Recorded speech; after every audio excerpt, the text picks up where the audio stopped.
What's up, everybody? Good morning and happy Wednesday. Making the turn on this week already. We are halfway through, peeps, almost to the weekend. DK Show coming to you from the TDS Sports Talk Studios this morning.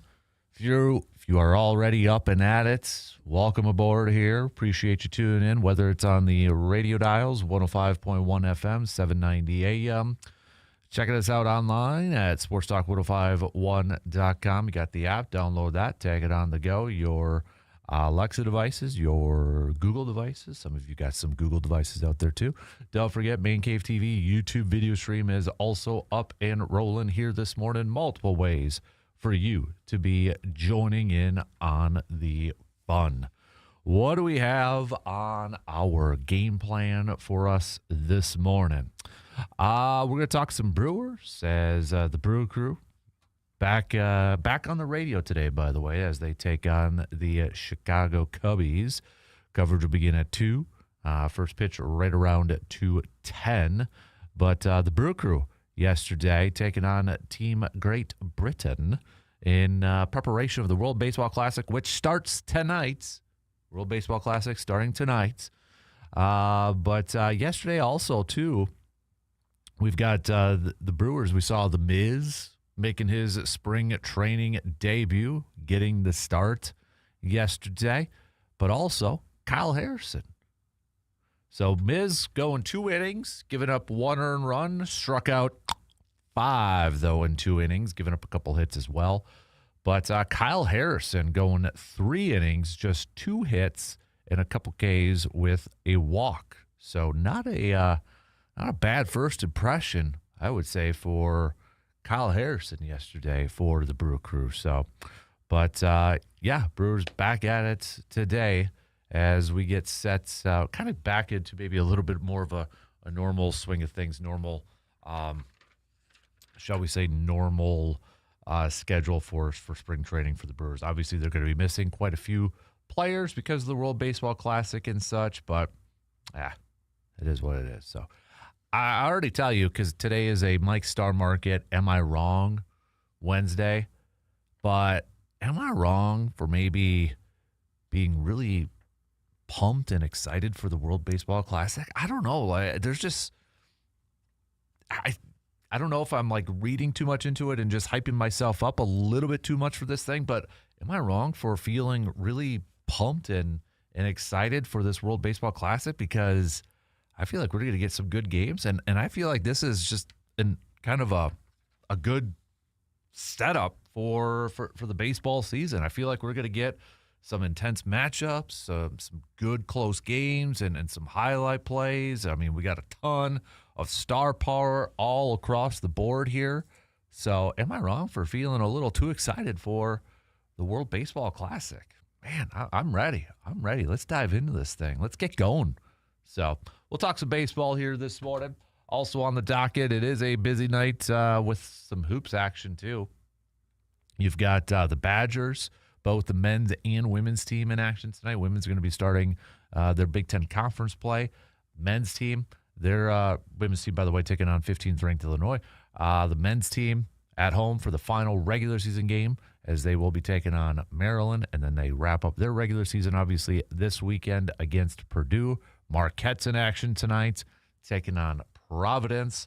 So busy night there for college hoops, but also the Bucks are in action as well, as they're going to be taking on the Atlanta Hawks. I know we still got 20-some games left to go here, but I'd call this a pivotal one because the Hawks are a team that you are chasing for one of those final playoff spots, and the easiest way to make up ground is if you get a chance to play them, you beat them. That's the quickest way to make up ground. So I probably would call this one a little, I'd probably term it pivotal and such. So busy nights with some hoops. And last night we had the start of the high school boys basketball playoffs. We had Chi-High did fall to Wisconsin Rapids last night, so their season is done with, but games pick back up, looks like on Friday here. So that means Eau Claire Memorial will be taking on Stevens Point. Eau Claire North will be taking on Kaukauna. But in other divisions here, too, you've got Rice Lake defeating Lakeland. So that sets up a River Falls Rice Lake matchup. We had, let me just kind of scroll through here. We've gotten, I know Altoona had the bye, so they know who they're going to. I'm going to get that here. St. Croix Central is going to be playing Ashland as Ashland defeated Hayward. Had a couple overtime games in those 8-9 matchups, it looks like. St. Croix Falls defeating Spooner, so they're going to be going up against Northwestern. Ellsworth took down Baldwin Woodville, so they're going to be taking on Osceola. Amory defeated Somerset, so we've got a Prescott-Amory matchup. Altoona is going to be taking on Arcadia as Arcadia defeated Watoma. Adams Friendship defeated Bloomer, so it'll be an Adams Friendship, Stanley Boyd matchup. Black River Falls upsetting Elk Mound, so Black River Falls will be taking on Mosinee. I'm going to just kind of fly through some of these other games. Colfax will be taking on Prairie Farm Clayton. Ladysmith upsetting Glenwood City, so we've got a McDonald Central as McDonald Catholic Central defeated Cumberland, so Ladysmith taking on McDonald Catholic. Chautauqua Weyerhaeuser going to be taking on Shell Lake. Unity versus Clear Lake. Mondovi, they're moving on. They will be taking on Fall Creek. Augusta upsetting Whitehall. So Augusta, Durand, Arkansas. Osseo Fairchild will be taking on Luther. Regis going to be taking on Bangor as they took down Oliva Strum. Division 5, Turtle Lake moves on. They're going to be taking on Solon Springs. Webster's going to be taking on New Auburn. Bruce going to be taking on Drummond. Loyal taking on Owen Withy. So those are just a few. I know I probably missed some, but those are just a few of the teams that picked up wins last night and will be moving on in the playoffs. So congrats to all the teams that did pick up wins and will be moving on. And reminder, we'll do a deeper dive into our local sports roundup on Friday with Mr. Brandon Berg from the Chippewa Herald. So what else do we got on the dockets here for us this morning? Franchise tags are in the books in the NFL. Some players got tags. Some got the franchise tag. Some got the transition tag. Packers, nope, didn't do anything. But we are inching closer and closer for the season to open up, or the off season to open up next week. So with that in mind, I did my little homework, and I came up with I don't know if I originally said bargain. And that might not be the best word to use for it, but I'm going to go like 10, let's say, veteran short-term options for the Packers. My top 10 list that are free agents out there. So my list of top 10 veteran free agents that won't, from all reports out there, from all, what we have to work with here, that won't break the bank. All right, so I've got 10 names on this thing. 10 names.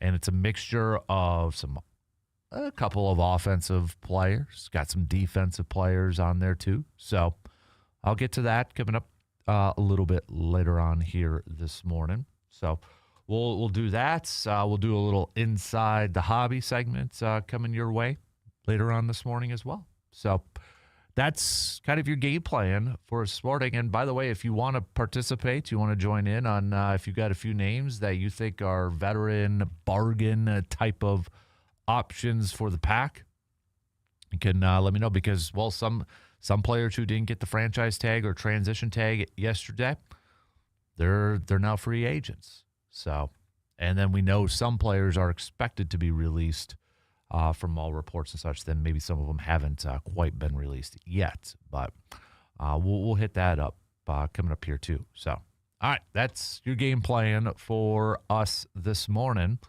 Let's get things rocking and rolling, shall we? We'll take our first break, and we'll get into the leadoff to kick things off on this Wednesday morning. We'll be right back in just a couple minutes.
Accidents happen, but getting back on the road should not be stressful. At Superior Auto Body in Eau Claire, you will find experienced technicians, quality craftsmanship, and service that you could trust.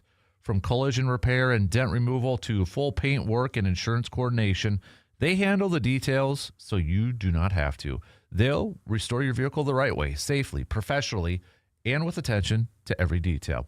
When your vehicle needs expert care, choose a team that puts quality first.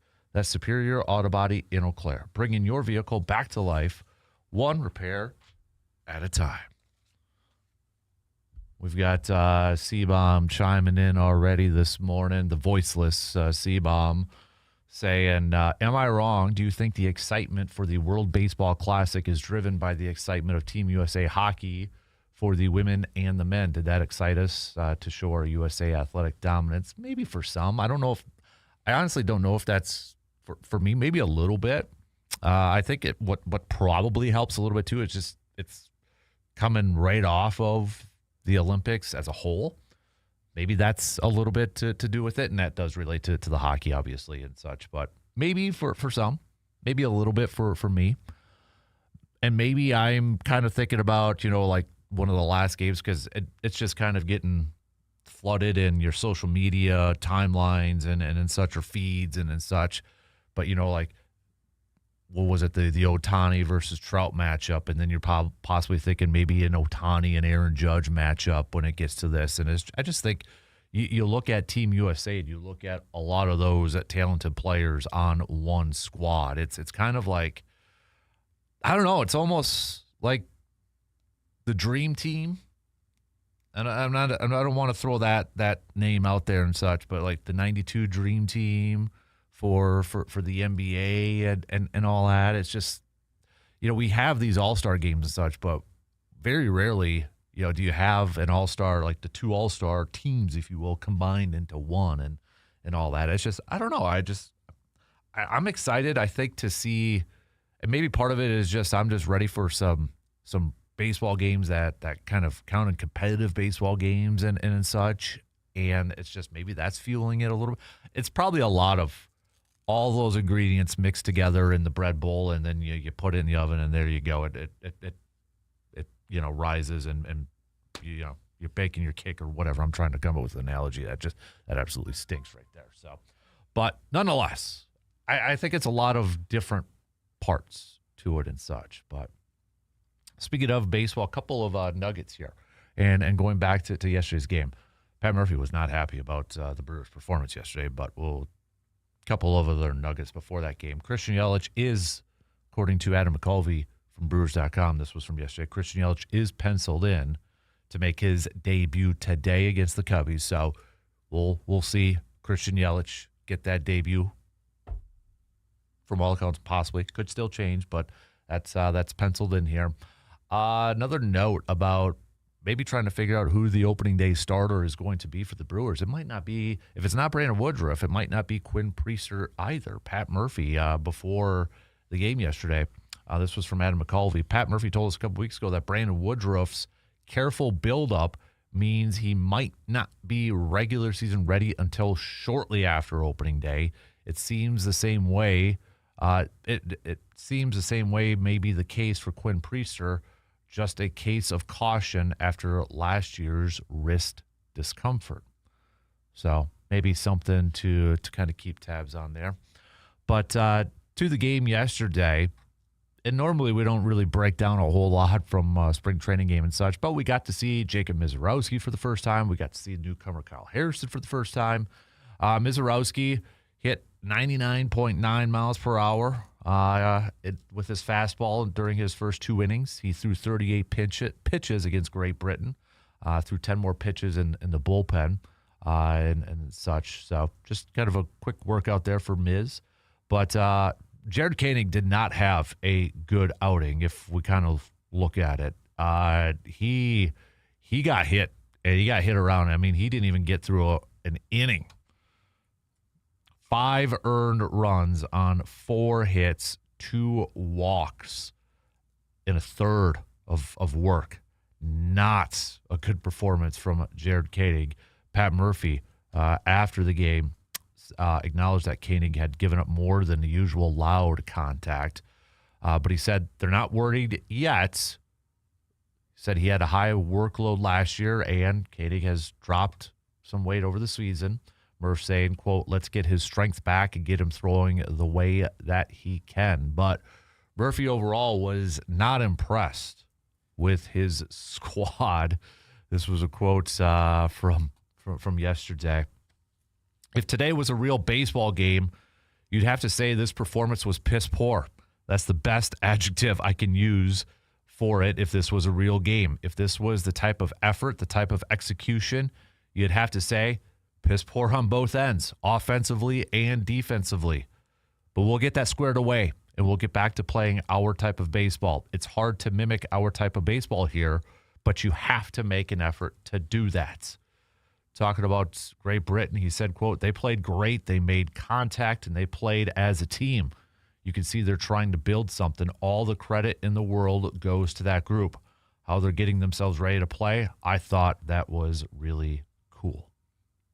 So, Pat Murphy calling out his squad's effort yesterday, even with missing a lot of their guys, not using it as an excuse for lack of efforts, both offensively and defensively for that group.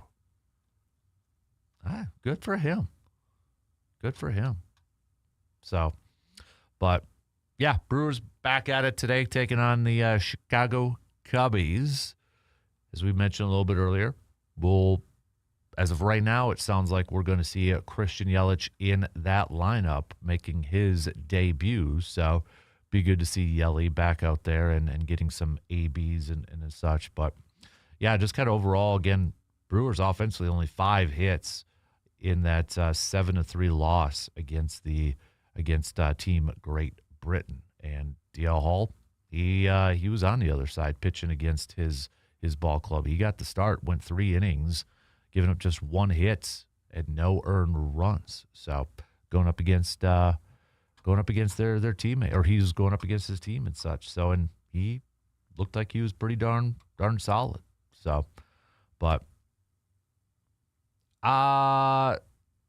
just kind of taking a look at what's left here for spring training and such. There's not a ton of games left, or at least I shouldn't say that because I'm just looking at the radio schedule here, and then that. But I mean, we're 3 weeks away, less than 3 weeks away from opening day and such. So I think, going back to the pitching side of things, where okay, if Brandon Woodruff's not the opening day roster or opening day starter, and Quinn Priester might not be the opening day starter, who's potentially in line to be that opening day starter? Is it Mizz? Chad Patrick? One of the new guys? Would they go opener to open up opening day and such? That, usually that's a big, it's more of a kind of an honorable start and such, but man, maybe again, this is part of the, I guess, luxury that the Brew Crew has with all these pitchers, all these starting pitchers, is that they can afford to be cautious with guys like Woodruff and Quinn Priester, because as of right now, they still got depth with those starters. But does this concern you at all as a Brewers fan that they're taking this cautious approach? Does it, is the conspiracy, maybe thoughts in your mind start to go out there and say, oh, is there something going on that maybe they're not fully recovered and such? Or do you just think, nah, I like that they're taking it cautious. These guys, ended the season a little bit banged up and such. We've got the depth at starting pitching, so let's just be a little cautious with this thing. It's a marathon. It's not a race. There's 162 games to go. Rather have these guys, when we get to the postseason, hopefully in the postseason, but they're ready to go. I think the depth that they have and the versatility that they have with those pitchers so far is a factor into bringing along some of these guys a little bit more slower, like a Priester. Obviously, with Brandon Woodruff, they want to make sure that, he could play the majority part of the season. But as he said a couple weeks ago, too, he wants to be able to play in the postseason, which he hasn't been able to, his last couple years and such. So I think the fact that they've got this depth at starting pitching, or they've got this depth at pitchers that can give you multiple innings, it's a luxury in this case to make sure that they're not pushing these guys if they're not 100% ready to go, and just kind of, maybe taking a little bit of time and such. So I'm not panicking right now. I'm not worried about it right now. I think if you've got that depth and you've got all those different options, use it. Use it to your advantage. There's no reason to maybe rush things if you've got all those other options and such. Do I want Brandon Woodruff out there as many times as possible? Heck yeah, I do. But, yeah, I think you also have to look at the bigger picture with this thing too. All right, let's take a quick break. Plenty more to get to, though. We'll be right back after these few words.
When it comes to quality meat, you don't guess, you go straight to the experts. At Mike's Star Market in Eau Claire, you're not just buying meat, you're buying experience. Hand-cut steaks, fresh ground beef, house-made brats and sausages, thick-cut chops done exactly the way you like them. This is your neighborhood butcher shop where quality comes first and service still matters. Planning a cookout, stocking up for the week, or looking for that perfect steak for dinner tonight? Well, then, hey, stop in to Mike's Star Market in Eau Claire and taste the difference that a real butcher makes. Mike's Star Market, fresh, local, and done right. Let's go. Let's take a quick phone call on that Shoe Doctor's bullpen line this morning. Maybe the voice is back. Otherwise, the voiceless C-Bomb joins us. Good morning, sir. How are you? Good morning, El Capitano, my brother. At least I'm here. Yesterday you just bashed the snot out of me, and I couldn't even defend myself. I'm sorry for the gooberish text yesterday. My speech-to-text voice was so bad I couldn't even speech-to-text while I was driving. Gooberish. It was awful. That's the word of the day, gooberish. I like it. What's on your mind, man? All right. Hey, I want to touch on the World Baseball Classic, and I, like you, am quite excited for it. I was listening to some fantasy baseball yesterday afternoon, and they were talking, the pitching matchups and things like that, and there were some good points brought up, and I wanted to get your take on it. So a lot of the Major League Baseball clubs kind of dictate what their assets, right, what their pitchers can do and what these teams can do. And my question is, the USA roster is obviously the strongest roster in the Classic, right? But my question is to you, so Skeens and Scooble are being dictated that they cannot pitch the championship game because it would affect their opening day starts.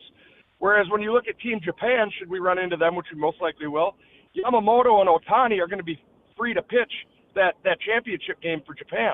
So even though we've got a loaded roster, could it be who's going to start for the USA, and could it be that the best team in the World Baseball Classic doesn't end up winning? That's a good point. Yeah, because I did see Scooble and yeah, Skeens and such. That's a good point that I kind of forgot about. You get to that championship game and or such, and you're not putting out your best players. Does it take away a little bit of that? Yeah, probably, because you might not see those. Remember the one from a few years ago where we got to see Ohtani and Trout's. Matt, that's what I want to see. And if that gets diminished from that possibility, I think you're right. It does take a little bit of a hit, man.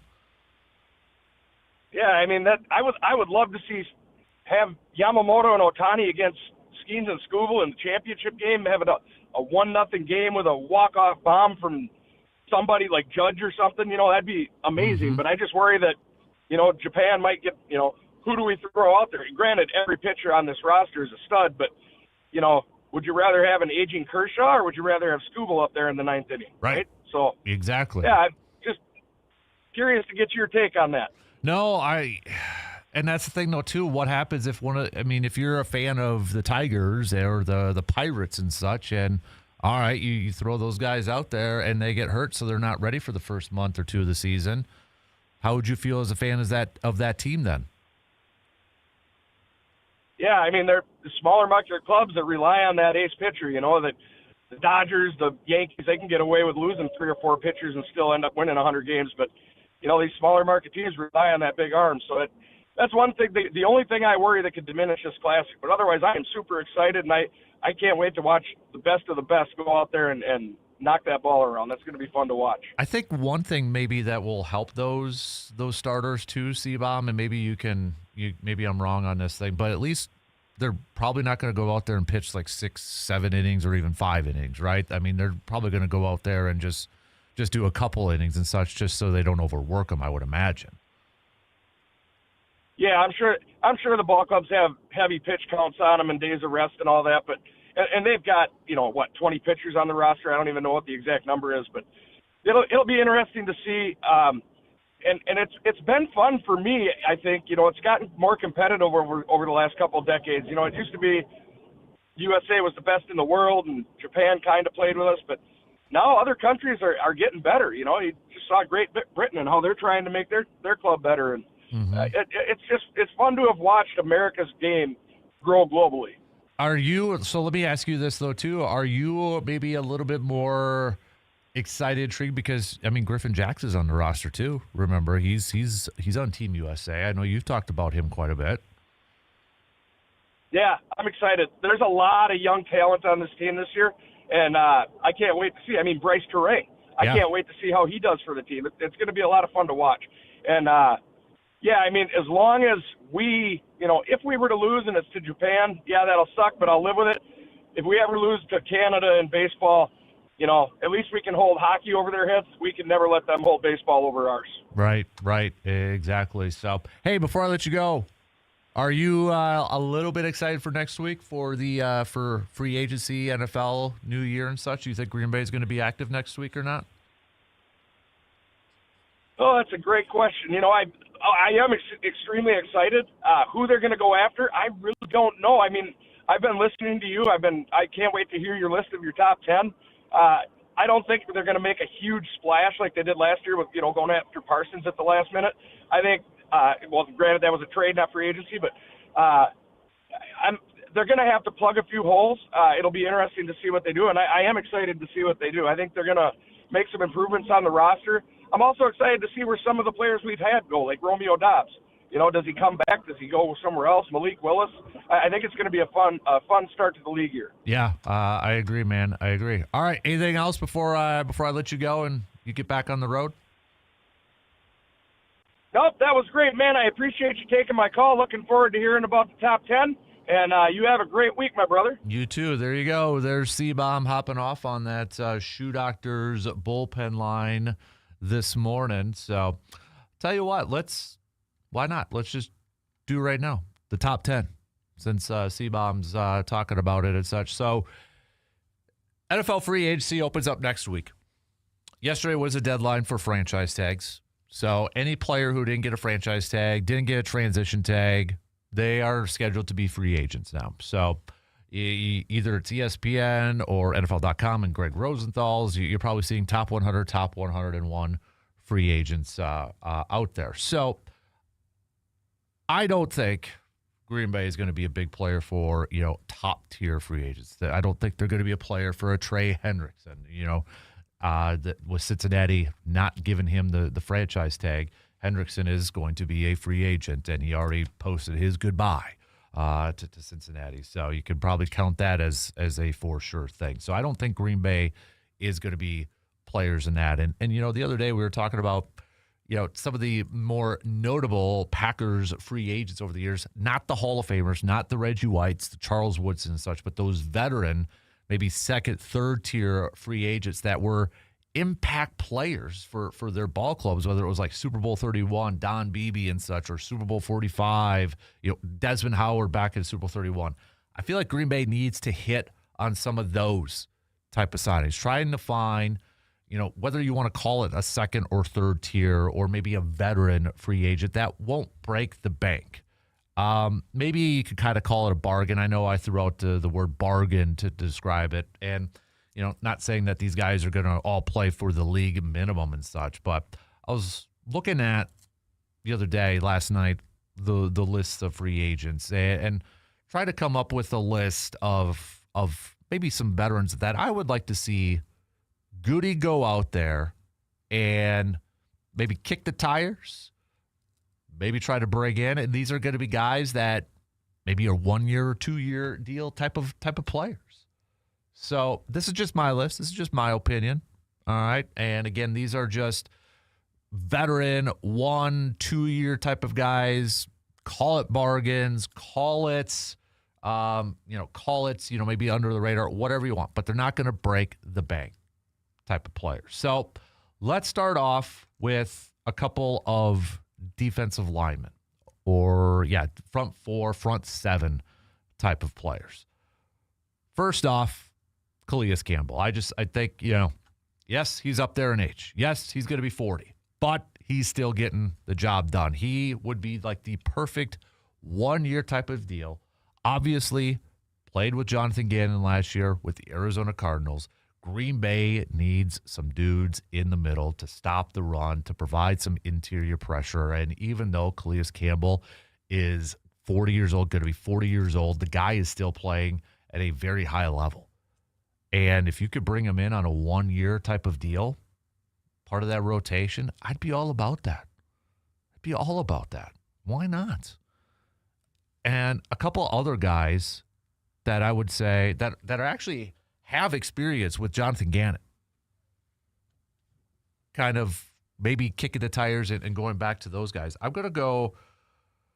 So he's not officially released yet, but all reports say that he is going to be released. Okay, all reports say that he is going to be released. I'm going to go Javon Hargrave from Minnesota. Now, he had spent some time in Philadelphia where Jonathan Gannon was defensive coordinator for a couple of years. So maybe not. Why not maybe kick the tires on him? He's right now 33 years old, just turned 33. When you look at, kind of his career and such, he started his career obviously with the Steelers and such, but 3 years in Pittsburgh. In 2021, he had 7.5 sacks. 2022, 11 sacks.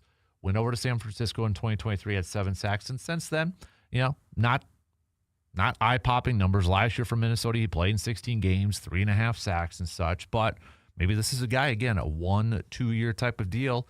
Pair him back up with his former defensive coordinator where he had his best years. Add him as a little bit of a rotational piece. So, and another player that you pair up with Jonathan Gannon where you can make the case, had his best years as a pro. Hassan Reddick. If the Packers move on from Rashawn Gary, you bring in maybe a Hassan Reddick to pair up with a Micah Parsons, with a Lucas Van Ness, edge rusher, blitzing linebacker. I mean, you look at his 2 years with Philadelphia. 2022, 16 sacks. 2023, 11 sacks. Yeah, he hasn't had that type of production since then. It's been almost non-existent. But maybe, again, a 1-2 year type of deal, a veteran edge rusher going after the quarterback, part of the rotational, pairing up with Jonathan Gannon. Why not? Why not? Staying on that defensive line front, we need some defensive linemen that can stop the run, right? We threw in Calais Campbell. We threw in Hargrove and stuff. But if I want a legit nose tackle, guy who's going to eat up some space and really help stop the run, a guy like DJ Reader. Just recently played with the Detroit Lions, 17 games. Again, he's not going to be a big sack guy because he is in there to help stop the run. A big body, big dude in there to help stop that run. And that's a big thing that I think Green Bay needs, is to get that defensive lineman to help stop that run, to help clog those lanes. Especially, whether it's a 4-3 or a 3-4 style defense, they got to get some bigger bodies in that interior front. I think, they really thought Stackhouse was going to be that guy last year as an undrafted rookie free agent, and maybe eventually he could turn into that. But they missed a guy like a TJ Slayton last year to help stop that run. So why not bring in a veteran like a DJ Reader? Now, this one would be intriguing. I liked this guy coming out of college when we were doing some draft stuff a few years ago out of Houston. Logan Hall. He's 6'6". He's 283, 285. He's played outside. He's played inside, defensive end, defensive tackle. He is kind of lined up all over the place on that line of scrimmage with Tampa Bay for the last few years. He has been incredibly healthy. You're talking about 17 games, 16 games, 16 games, 17 games.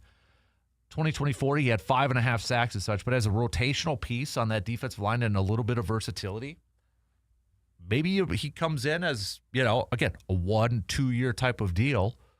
I don't think he's going to break the bank.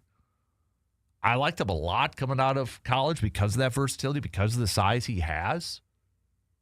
I wouldn't mind him as a depth piece on there. So a lot of defensive linemen, a lot of front seven players on this list. Moving along, though, I'm looking at a couple of corners. Obviously, Trayvon Diggs is on this list. That, to me, would be a buy low, incredibly low. I feel like you could get a 1-year deal done with him, bring him in on the cheap, pair him up with Micah Parsons, maybe kick the tires. I don't think if you sign a Trayvon Diggs, that should mean that you don't have to draft a corner fairly high in this draft. But I'd be open for a cheap Trayvon Diggs type of deal. But the other corner I'll throw on there, and this one obviously might be the one that you commit maybe a 2 or 3 year deal, and it's such because he's a little bit younger, but a Greg Newsome. Cleveland to begin his career was with Jacksonville last year, still a younger corner, up and down, but when he's on, when he flashes some tape, he's almost kind of like a Quay Walker. When he's on, that guy looks like he's really good, but when it's off, it's like what's going on out there? But hey, if you could get him in for a 1-2 year deal, he's still a younger corner, he's got the size. Why not? Staying on the defensive side, I'm kind of looking at another linebacker to fill in if Quay Walker does leave, which I feel like that is going to be the case here. I feel like Quay Walker is probably good as gone at this point. And it's probably a name you haven't heard too much, but Caden Ellis from the Atlanta Falcons. Okay? Caden Ellis, you bring in a guy that's, you probably haven't heard a whole lot about him, but he's kind of he's got this ability to he plays well in coverage. He's very adequate at stopping the run, edge rusher type of thing. He's got that versatility, and with the Jonathan Gannon style of defense, I think for a lot of these players, again, we don't know if it's going to be we don't know if it's going to be a 3-4, a 4-3, or 3 safeties and such. I just want versatility. And I think a Caden Ellis linebacker, pairing him up with an Edgerrin Cooper and an Isaiah McDuffie and such, and bringing him in for maybe a couple of years and such to provide that, I think it would be a nice hit, a nice depth piece, a nice fit within this defense to bring in another linebacker like that. We need a linebacker that I think has to do a better job at coverage. Quay Walker struggled a little bit in that. Caden Ellis is better at that. And then finally, my last 2 to round out the top 10, I'm going to the offensive line. I got to go with the Wisconsin boy, Tyler Biadasz, right?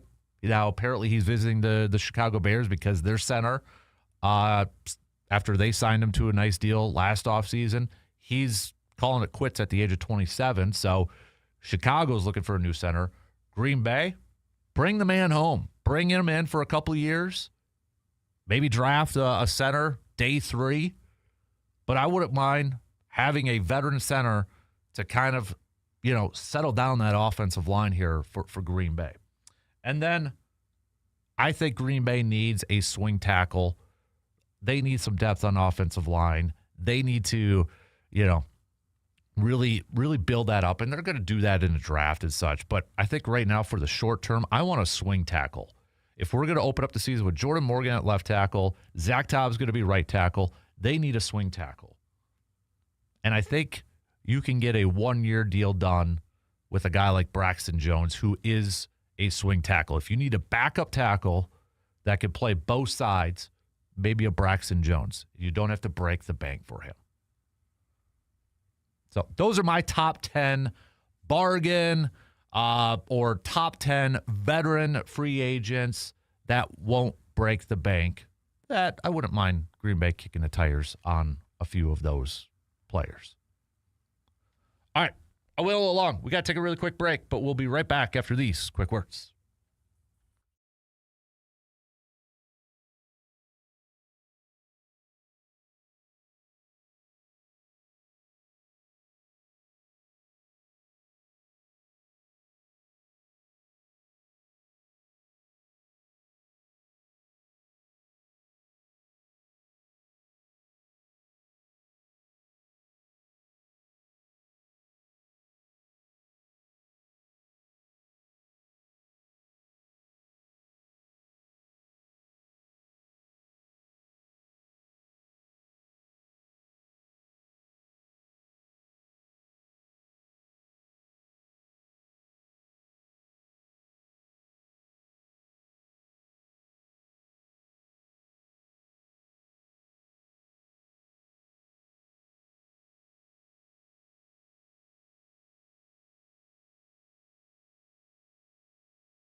Just a couple minutes left to the top of the hour. Don't forget it is a Mike's Star Market Am I Wrong Wednesday. So give us your sports takes, sports opinions, where you would say, am I wrong for thinking this? Am I wrong for saying that? Make it appropriate so we can say it on the air. What's been the best one so far to come in? Well, C-Bomb had a little am I wrong for to think that the excitement for the World Baseball Classic is driven by the excitement of Team USA hockey for the women and men's. I think for sure they're riding the wave of that, right? I think so a little bit, yeah. All right, so am I wrong to say that Maryland is the worst state in the union? Probably not, since Badgers play them tonight. So, but see, this. I just had the association because I had taken a road trip and I got super sick off bad seafood in Maryland. So now I have like this unfair associative thing with Maryland where it's just like my least favorite place. Because do you not like seafood anymore now? Never. Can't. Anything from the water. Forget about it. I love seafood. You can have it all day long. Plus, I watched The Deadliest Catch, and I'm like, you know what? I don't like it that much. I don't like it that much so, for you guys to be you doing saw that. the sausage getting made. Well, and it's one of those things where for what they go through to get it, I don't enjoy it that much. I'll let other people who enjoy it have it. Are you a seafood guy? Love seafood. Okay, you can have it. Love it. Well, then let's go your state. State you would most like to vacation in and state you would least like to vacation in. State that I would most like to vacation in. I'll go Colorado, Montana, or Alaska. You got to pick one, but those would have been the top three. Montana's absolutely amazing. I love me some Montana. I'd probably go Colorado. Colorado? Yeah. Okay. Least. Now, do you have an unfair association with any state like I do for Maryland? No, because I've barely been to any states. So I would say anywhere down south that has reptiles. What do you have against reptiles? I hate snakes. You know this. Okay, but I do it's not not like you go down there and the ground is covered. There are other apparently things. they're in neighborhoods, so I don't need to see snakes. I don't need to see that. I don't know. Thank you. Okay, so don't go barefoot through the Everglades. and Yeah, you'll that's probably. I would be probably. okay. I probably don't want to go to Florida. Okay, last TV show you binge watched. So can it be like a TV show that only has like 10 episodes on Netflix? Sure. Lincoln Lawyer. What's that? Lincoln Lawyer? Is it good? Oh yeah, it's based on the book series. Oh. Remember the movie with Matthew McConaughey, Lincoln Yeah. Lawyer? But they make a. Did it's not know awesome. that. Okay, I It's am out of awesome. the TV binge loop apparently. Yep. Let's say you can only eat one food for the rest of your life. It's not going to be seafood. Not from Maryland anyway. Probably cheeseburgers. That's it? Cheeseburgers or tacos. Okay, did you know it's Cheese Fest right now happening in Madison? No, I did not. Now, does the cheeseburger make the burger or does the burger make the burger? Burger makes the burger. Okay. Yep. I'll give you that. All right. Even in the Dairyland. Thanks, Marks.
fly it on by. Second quarter tips off right now.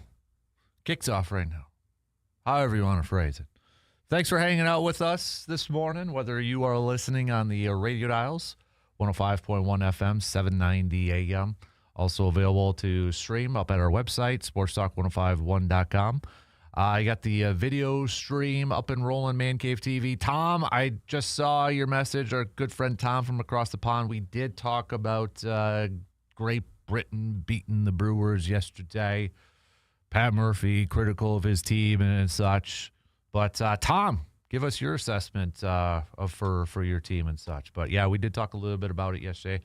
In the first hour with the Mizz making his spring training debut. We got to see Kyle Harrison and such. But yeah, Jared Canning, that was a struggle. But Pat Murphy calling it a, quote, piss poor performance from his Brewers team and gave a ton of credit to Great Britain. So, but we'll get back to some more baseball talk for sure as the Brewers are going to be back taking on the Cubbies back on the radio today. Coverage will begin at 2 o'clock. First pitch around 2:10. So you can listen to it on the radio dials, 105.1 FM and 790 AM. And then later on tonight's Bucks game. I call it a pivotal game because, well, it's the Hawks, and that's a team you're trying to catch up to for one of those final playoff spots. And the easiest way, the best way to do that is to beat those teams to make up some ground. So you lose to the Hawks tonight, it's gonna have a little bit more of a negative effect than maybe another team and such. So pivotal game tonight for the Milwaukee Bucks. It's going to be a little bit of a later one tonight too. So coverage will begin at 8 o'clock for that one. Tip time shortly after 8:30. Plenty of time maybe to catch the Badger basketball game, their regular season finale at the Kohl Center. They wrap up their regular season this weekend against Purdue, but the final home game of the regular season for the Badger men's basketball team. They will be taking on Maryland tonight. You also got Marquette in action. You got Badger women's basketball beginning their Big Ten Conference play. So lots of basketball options for you tonight. But Badgers looking for their 21st win of the season. You cannot lose to the Terrapins of Maryland tonight. Okay, Wisconsin, you can't. You can't do it. You lose to Maryland tonight, then I think you drop in the brackets in the standings. You drop. You're probably going to go down in 8. Gosh forbid in 9. You cannot lose to Maryland on your home court tonight. Unacceptable if you do. Get the job done. Get your 21st victory. Focus on Purdue after tonight's. No way can you lose to the Terrapins. Can't happen. Don't let it happen. Get the job done tonight. All right? Get it done. Because if you lose to, oh, man. I don't even want to think about that. Okay? Just no. Right now, Big Ten standings as we inch a little bit closer to conference play. Michigan, obviously, the top seed. Michigan State's second. Nebraska, Illinois, they're half game back from Michigan State. Purdue is 2 games back from Michigan State. Wisconsin, 2 games back from Michigan State. UCLA, just a half game back from Wisconsin right now. So Maryland, you're talking about the third worst team in the Big Ten. And I'm not trying to make, over-exaggerate or make a big deal about, can't lose to Maryland because, well, Wisconsin did lose to the second worst Big Ten team in Oregon last week. So can't let it happen again against Maryland. Get the win tonight. You're set up with a matchup against Purdue where maybe you move up a little bit in that standings in the conference tournament and seedings and such. But maybe more importantly, too, you add another signature win against a top 15 team in the country. That maybe can boost you back up to a 6th seed when it comes to the NCAA tournament. So, yeah, we'll talk. So we'll make those picks and such coming up a little bit later on when we get to college basketball and such. We also spent some time in the first hour. I went through my top 10 list. So we can, not quite yet because there's still some veterans that are going to be releasing that. But we got a little bit more of an idea of the available free agents for next week in the NFL world. Franchise tag, transition tag came and passed yesterday. So, like a Trey Hendrickson's going to be a free agent. Kyler Murray's going to be a free agent. He's being released and such. We know some other veterans are scheduled to be released, according to reports, not officially yet. But I went through my top 10 list of bargain or won't break the bank veterans that I wouldn't mind Green Bay going. Not saying that they should get all 10 because that's not going to happen. But if they get a couple of those, I'd be good with it. So I'll revisit that a little bit later on, but it'll be available in our podcast too if you missed that and such, or you can rewind it on the YouTube stream over there too. So don't forget, it is a Mike Star Market. Am I wrong Wednesday? My am I wrong is, am I wrong for being too excited for the World Baseball Classic coming up here? Maybe it's just because it's, competitive baseball, or we're getting close to baseball. I'm just ready for baseball season to go here or such. But am I wrong for maybe being a little too excited to get going here for the World Baseball Classic? So, but hey, what else do you got over there? We're gonna do a little Inside the Hobby chat coming up next hour as well. C-Bomb a little bit earlier said, great list, excellent breakdown of each. Would you rather see Green Bay give Greg Newsome at corner $25 million a year free agent deal, or Trey Hendrickson? I don't care who our corners are. If we have Persons and Hendrickson rushing the quarterback, that would be my dream free agent. But as you said, Green Bay won't go big in free agency. Newsome isn't a $25 million corner, but he's the best free agent corner I could think of offhand. I mean, I'm not going to lie. Imagining Micah and Trey Hendrickson rushing the quarterback, who wouldn't get a little excited for that? Who wouldn't like that? Who wouldn't be all about that? You know what I mean? Like, hey, no, good luck, right? It's like, good luck. I don't see that happening. That was supposed to happen last year with Micah and Rashawn Gary, and that obviously didn't come to fruition. But I think, Trey Hendrickson's probably a little bit more of a for sure thing than what Rashawn Gary is at this point. So, but it is Wednesday, so I mean, any day now too, we're going to find out some of these other moves by Green Bay. Speaking of Rashawn Gary, are they going to release him?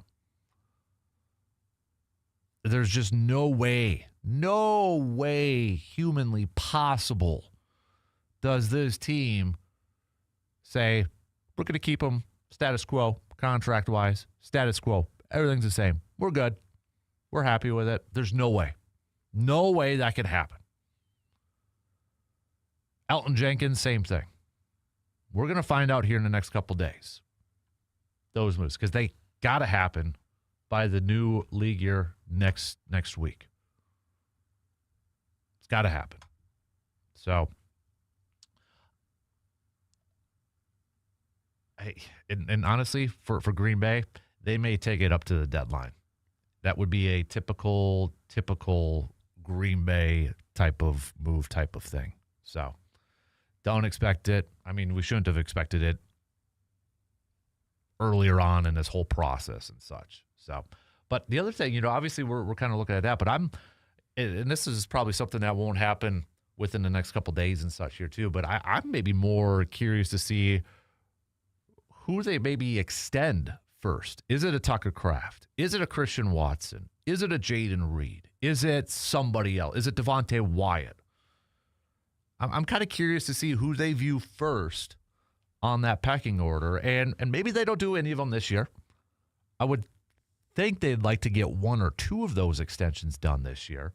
Maybe they don't, but I'd be curious to see where the pecking order is on that, which one they are able to get done first.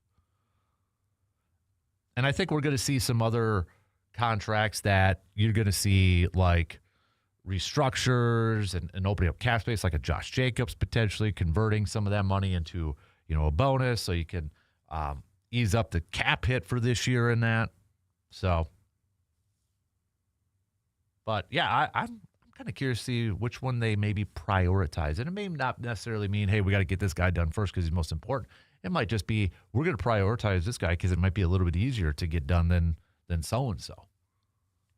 But I feel like we're going to get one, maybe two of those extensions. You know, those rookies coming off of their rookie contracts. I think we're going to get at least maybe a couple of those. And Watson's not really coming off of his, well, yeah, I mean, not really. Has that one-year extension and such, but you know the drill.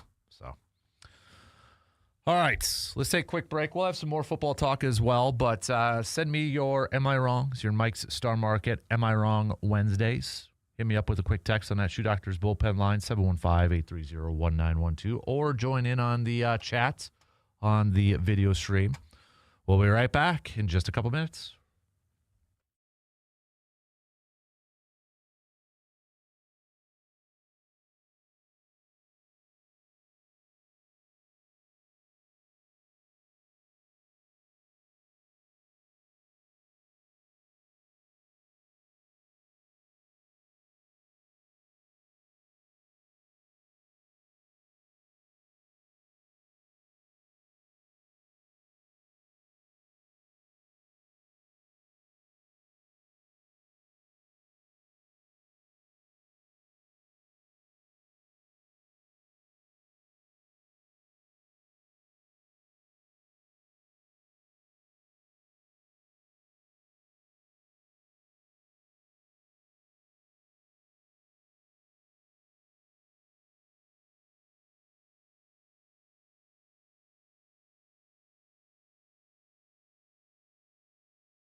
The Mobile Man Cave is hitting the road for some tailgate road shows, some tailgate hangout spots and such, and we couldn't do it without our awesome partners that include Hy-Vee in Eau Claire, VFW Post 305, Carpet City Flooring Center in Eau Claire, Toyson Ford, SC Swiderski, Superior Auto Body, and Service Master Chippewa Valley. In the Mobile Man Cave, you probably see it out and about at all of our local events and parking lots and such.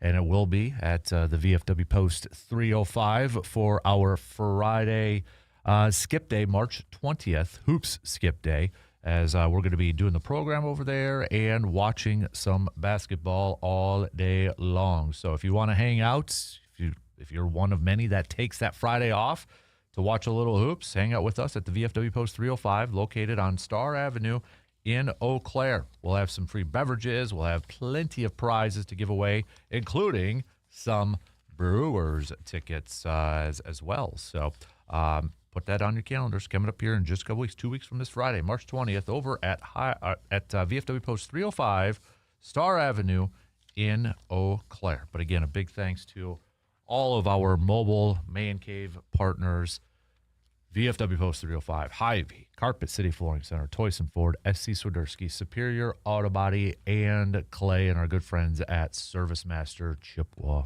Valley. So,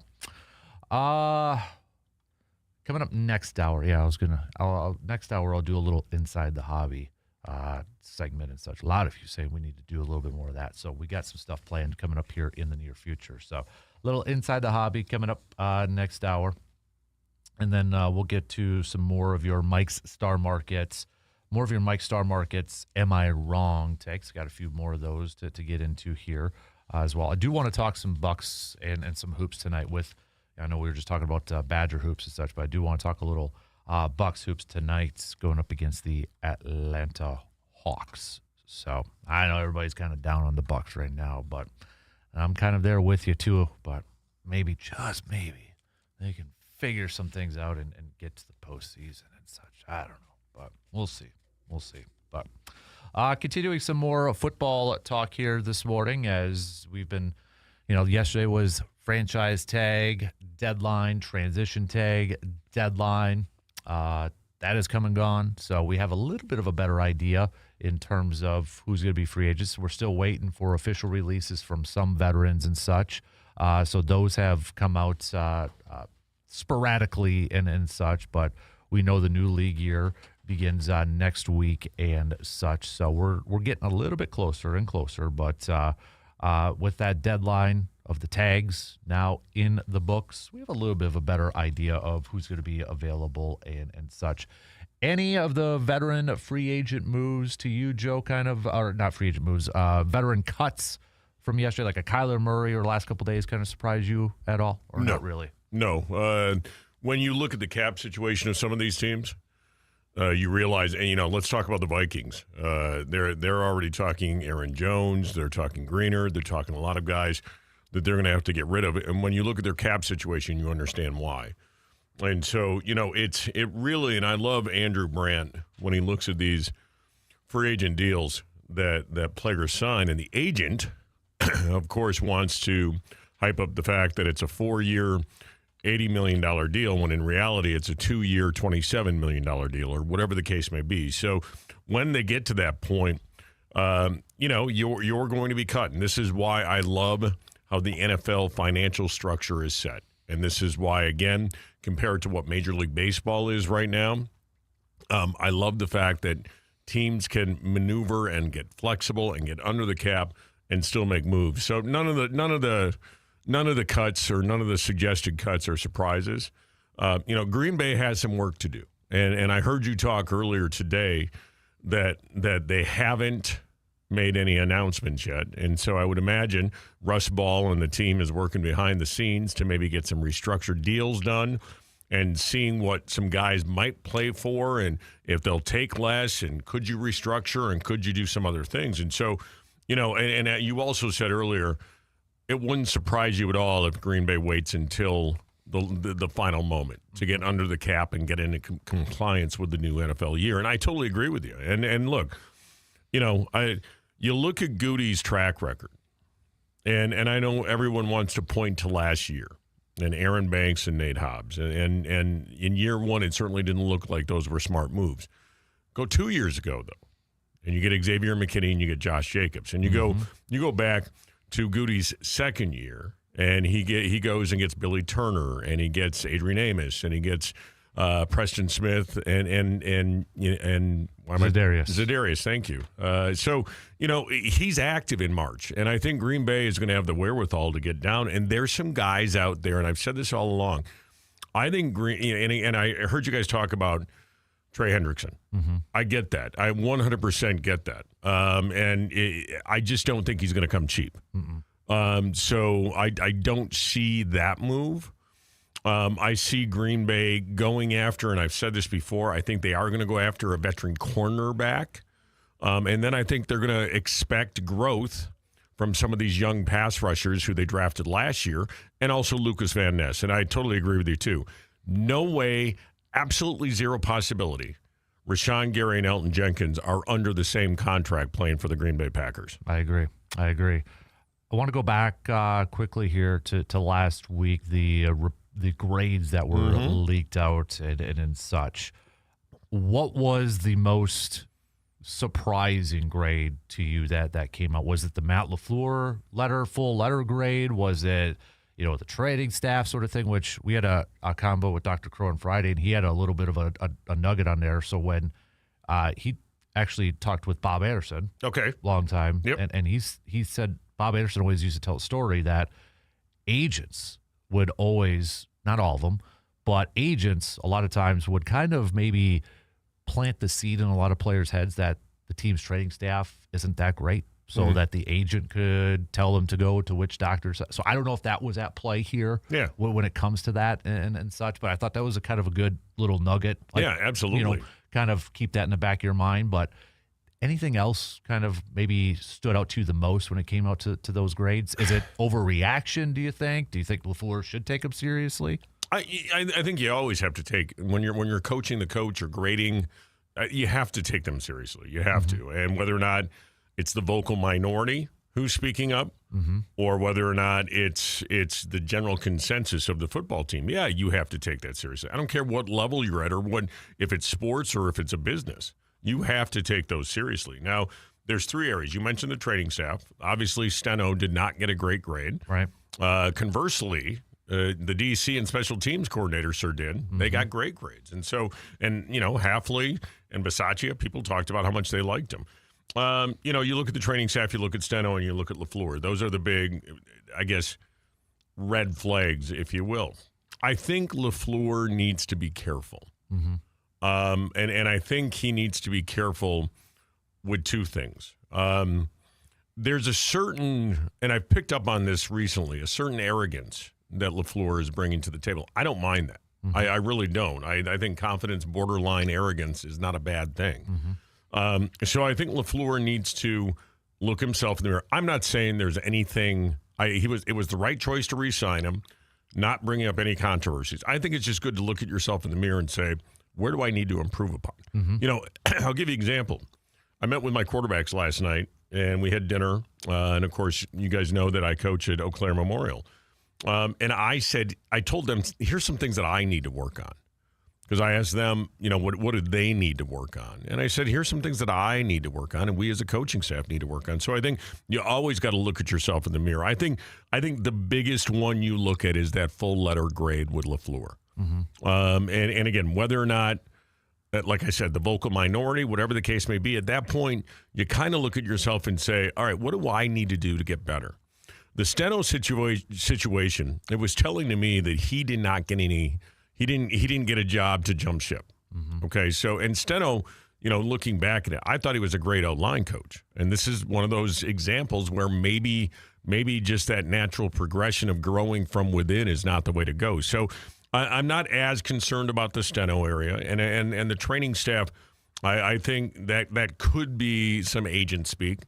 I think the biggest one is LaFleur, and I think he just continues to need to look at himself in the mirror as the leader of that football team to have a finger on the pulse, because you heard current players coming out in defense of LaFleur when people were talking about this offseason that they should move on from him. And you were talking, and you also heard the rest of the NFL saying he would be the number one candidate. Mm-hmm. Okay, so I'm not saying this at all that I want LaFleur gone or I'm worried about it. It's just something to look at and say, how can I get better? Right. Yeah, I think it's self-scouting a little bit, Absolutely. Right? I mean, yeah, you mentioned it, the ego. Everybody's got an ego, especially at that level. Mm-hmm. It's, can you kind of just, all right, take a deep breath sort of thing and kind of swallow that ego a little bit and say, what do I get? And I would imagine they still have that leadership council that they talk about with the players and such. Yep. And maybe that's a step. Like, all right, I'm going to meet up with my guys. Kind of get that impression. Yeah, I totally agree with that. And, you mentioned, this ties really back in nicely to free agency. Leadership council and having a voice, having the ear of the team and the leaders on the team. I think Green Bay needs, if they are going to be active in free agency, I think they need some guys that will lead by example. Mm-hmm. I'm going to give you a name, and he's a familiar name to Packer fans. I'm not saying I want this move or not. Rasul Douglas. Okay, so 31 years old.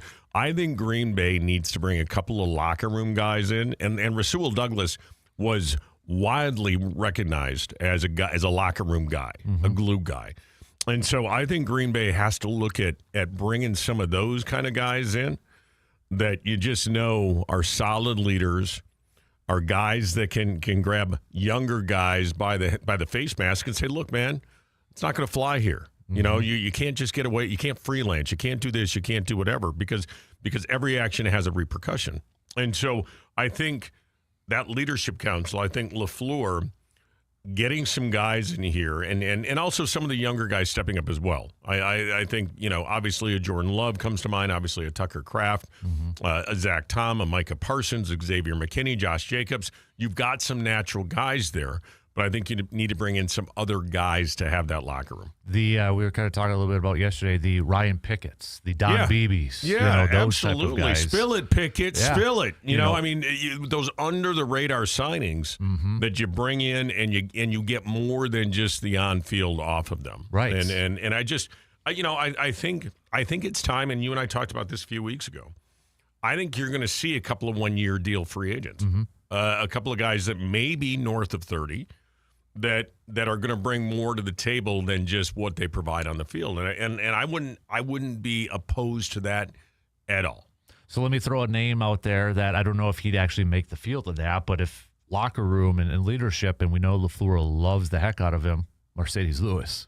Oh, I wouldn't hate that. Tight end is a sneaky need for Green Bay. I wouldn't hate that at all. I also think there's reports out there that Green Bay has been tied to Garoppolo maybe. Yeah. And there's a guy, look, I think that quarterback room is so integral. And again, having the guy, not your quarterback coach, not your head coach, not your OC, but having that other guy that you can go to the sidelines with and look over film and see what he's seeing and somebody who's played the game. I think Jordan Love could use a veteran presence.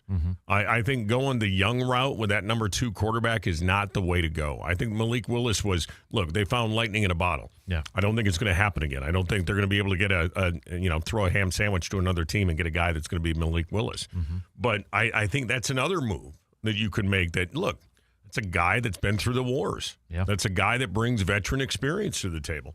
I wouldn't hate that move at all. The Jim McMahon to Brett Favre. You know what? A little something like that. I mean, I just hope if they win the Super Bowl, he doesn't wear a San Francisco jersey to meet the president like McMahon wore the Bears jersey. So, I see those types of moves, and I see Goody going after those, and you haven't seen that recently. You haven't seen that one-year deal and the prove-it deal and the guy that's over 30. Look, Rasul Douglas is a name that I wouldn't mind that at all. And you're talking 31 years old at that point. And look, Trey Hendrickson at 31, would I go after him? Yeah, but I would love it, but it's not realistic. It's not realistic. Yeah. That's not the kind of signing you're going to get if you're the Green Bay Packers, in my opinion. Right. Now, if they go out and get it done, kudos to Goody. Yeah. Not going to complain. I'm not going to complain, but I don't see I don't see it being realistic. Right. I'm the same way, and that's where I feel like, You look at those veteran bargain, I agree with you, the 1-2 year type of deals to fill in some of those holes, whether it's, interior defensive line, maybe it's a swing tackle veteran, some depth there. Maybe, inside linebacker, maybe if Quay Walker goes. Exactly. I'll throw a name out, and I'm not saying I want this guy either, but a guy like a Bobby Wagner. Mm-hmm.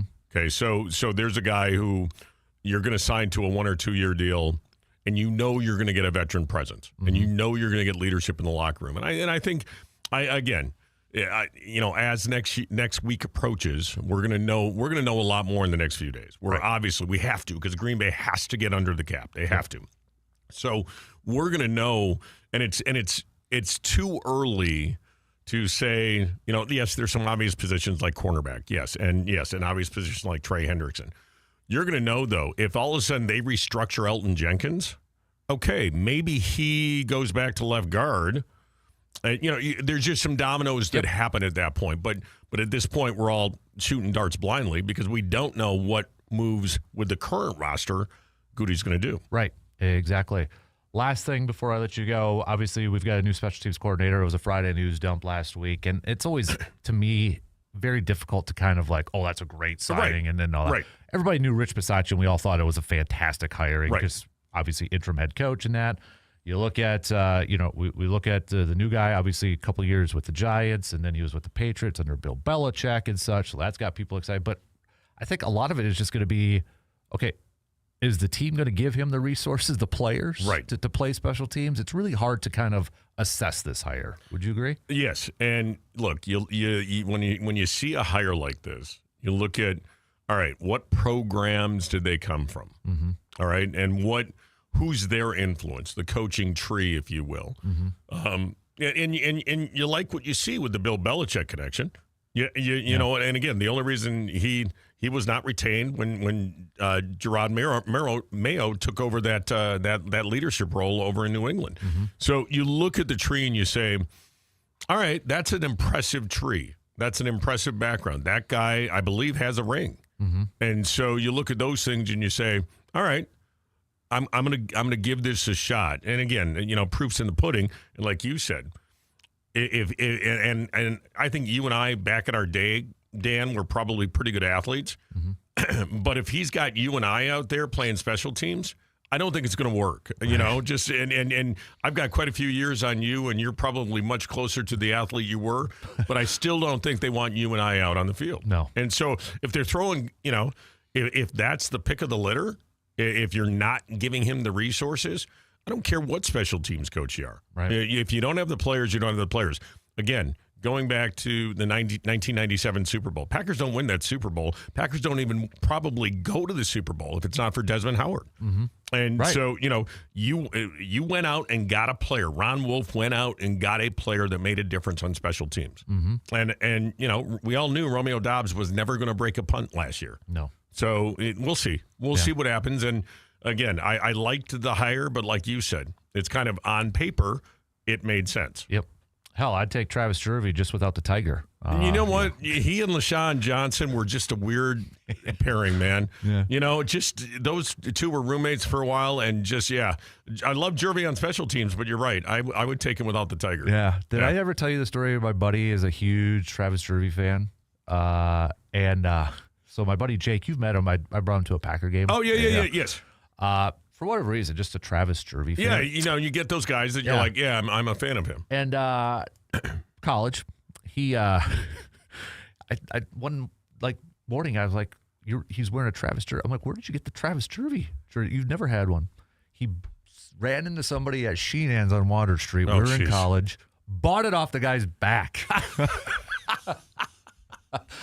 I'm like, first of all, that the fact that somebody was wearing it to a college bar was pretty awesome. That's impressive. And then he buys it off the back.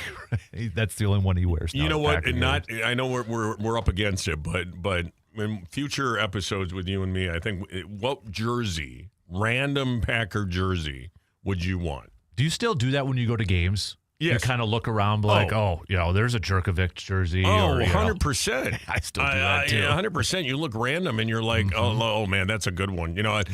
Quick, long story short, buddy of mine who I coached with down in the Oregon area, loved Lynn Dickey. And so he got the 12 Dickey. And this is back when A-Rod was still playing. So, of course, everyone sees the 12, and they're like, oh, A-Rod. And nope. Lynn Dickey. Yep. I do have a Paul Kaufman one. That's one of my favorites. C-Bomb does too. Yeah, Paul Kaufman. You two are the biggest Paul Kaufman fans I know. I have met Paul a couple of times. He's a genuine human being, and I've got the old. And I was proud that my youngest son wore 82 in high school, in high school football. Not after Paul Kaufman, but Yep.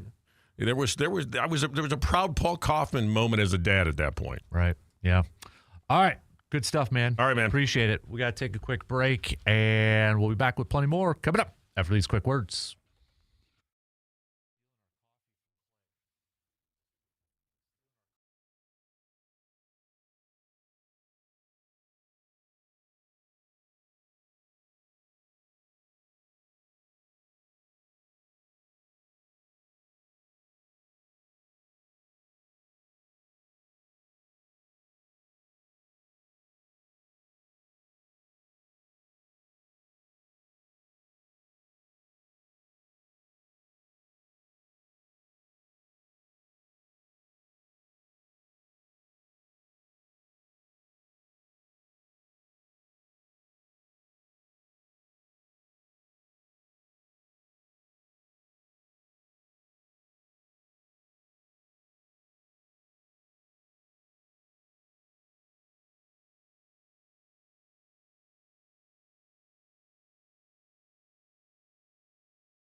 Pain doesn't have to slow you down. At Chippewa Valley Orthopedics and Sports Medicine, their experienced team is focused on getting you back to doing what you love, whether that's competing on the field, staying active, or simply moving without discomfort.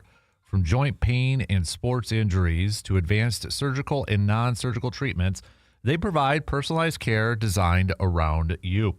Local experts, advanced techniques, real results. If pain is holding you back, take the next step towards recovery. That's Chippewa Valley Orthopedics and Sports Medicine, helping you move better every day. Oh, that is actually a good living a dream. Jeff chimed in here a little bit. There's your random topic, random Packer jersey. I have a Derek Mays. How do you get a Derek Mays jersey? How do you get that? Although you could ask the same thing. How do you get a Travis Jervey jersey though too, right? So I don't think I have a random Packer jersey. I would like to know if anybody did buy a Trayvon Diggs one. The Packers Pro Shop, when they picked him up, they had him on their website.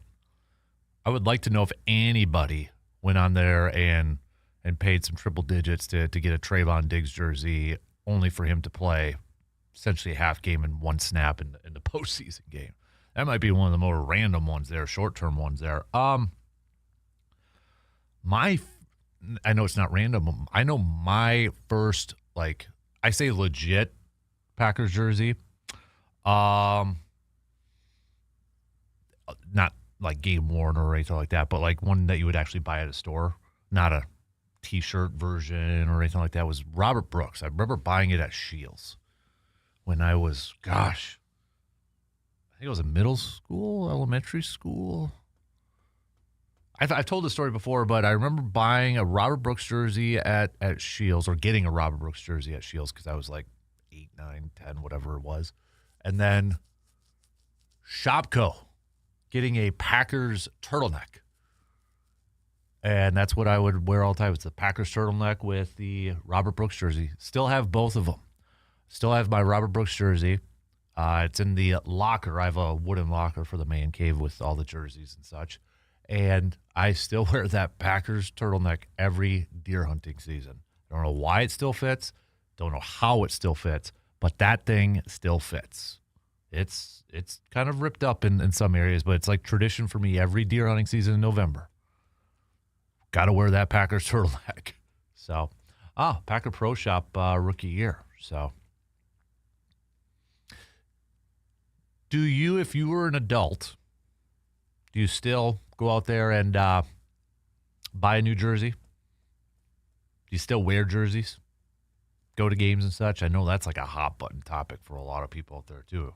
Some people believe that if you're an adult, you shouldn't be wearing jerseys and such. So I will say the older I have gotten to wear a jersey of like some rookies and such, it's kind of maybe a little bit more weird for me, but I've kind of gone more towards maybe the players I grew up with or weren't around. So like I wear a Don Hudson one. I've got a Bart Starr one, the old school ones. I've kind of gravitated a little bit more towards that, but I still wear a jersey every now and then. So that is a good random topic, though. Anybody else still do that? If you go to a game, you just kind of look around and you try to find the most random jersey. And it might not even be of a player who's on a team. Like you go to a Packers and Vikings game and all of a sudden you see somebody wearing a Cincinnati Bengals jersey or something. You're like, dude, really? That happens everywhere. They're not a fan of either team, so they're going to just rep their favorite team. But I'm trying to think what would have been. It's hard to think of just like the most random one you've maybe seen because you've seen so many. If you've gone to games and such, it just kind of, you don't remember it too often. But I just remember the Travis Jervey one from my buddy because of the story of how he got it. And now that's all he wears to every single game practically. So, all right.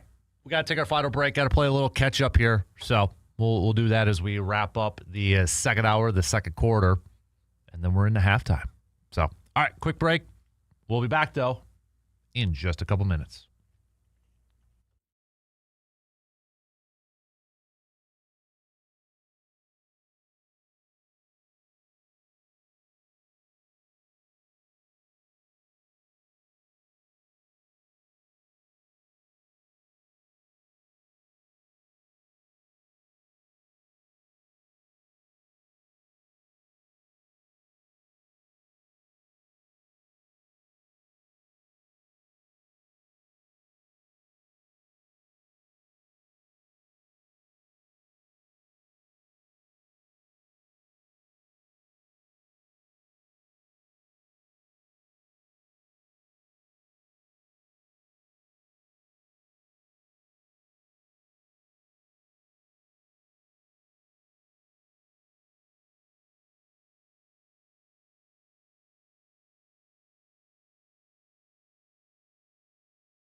Tax season is here, and that refund check, well, hey, it's more than just extra spending money. It's an opportunity. This year, why not invest it right where you live? Upgrade your home with a beautiful new floor from Carpet City Flooring Center in Eau Claire.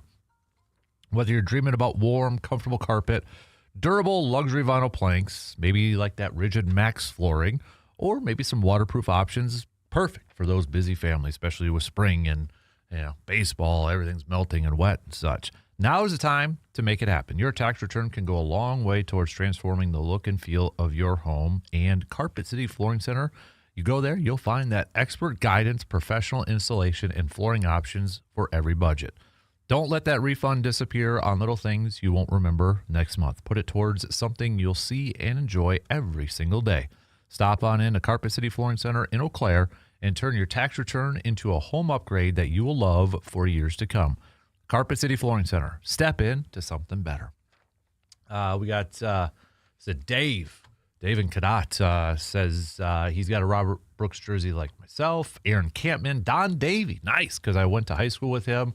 So those jerseys were very popular, especially in Manitowoc. Good pull. Good pull. Speaking of like random jerseys and such, I did put on my Facebook page yesterday or last night, facebook.com/Dan Kasper Sports.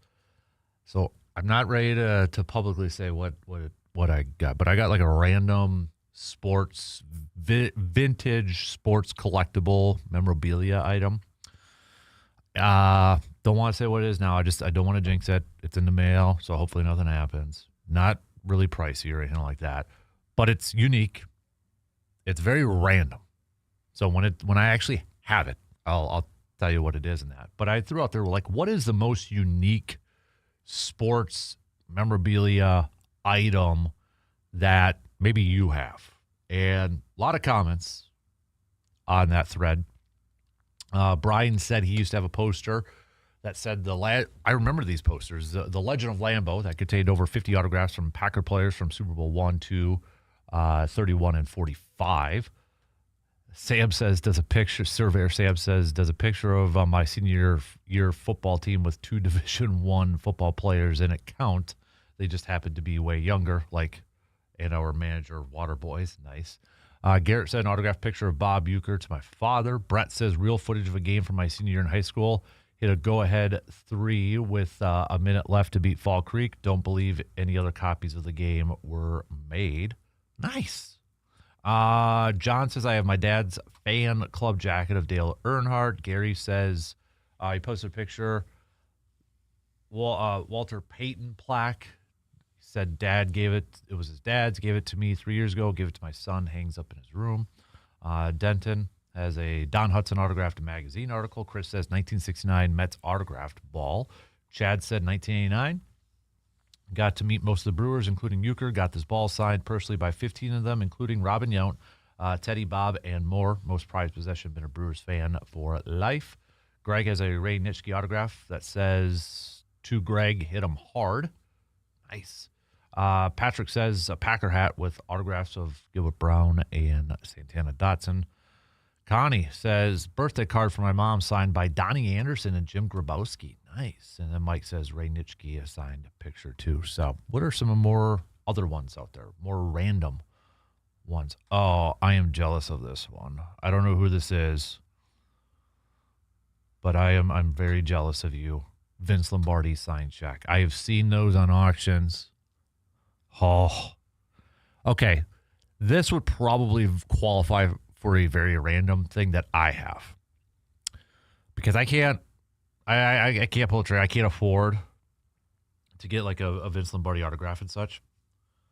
However, there was an auction place that took a Vince Lombardi letter, a letter that he wrote, and they cut out every word in that letter. And they put it in this nice, plaque with a picture of him and such. So it's one word in Lombardi's handwriting on an old letter that I have. I've got that. That's the closest. That is probably one of the most random things you could get. It is a letter written by Lombardi, cut up, and they put all these different words. I think the word says beyond, which is kind of cool but creepy in the same breath. So, yeah, because I figured that's the closest I'm ever going to get to a Lombardi memorabilia thing. I know they've got cards. It was a few years ago because I've seen this on eBay where they like cut up his jacket or one of his jackets and it's like a piece of that. I'm like, oh, that'd be cool too. But man, Carl from Colfax, gotcha. I remember these. Living Dream Jeff, Lambeau Field dirt when they resurfaced in the ice. I remember that. I wanted that as a kid. And I know you can get them on eBay and such. But is it in your freezer, Jeff? I know a lot of people put them in their freezer. Is it in your freezer? You still have it, I'm assuming. But yeah, I remember those. And I really wanted to get one, and I never got one. Never. Another text, we had a Reggie White autographed Christmas ornament, and then my brother dropped it in a oh my God. I am sorry to this texter, whoever you are. Oh, that is one of the autographs that is on my bucket list of getting. The Reggie White autograph. Is it like 1 Corinthians? I think he writes on there too. Man. Keep sharing. I like this stuff. All right. Halftime. We'll be back in just a couple minutes.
Halftime's over with. We are into the third quarter.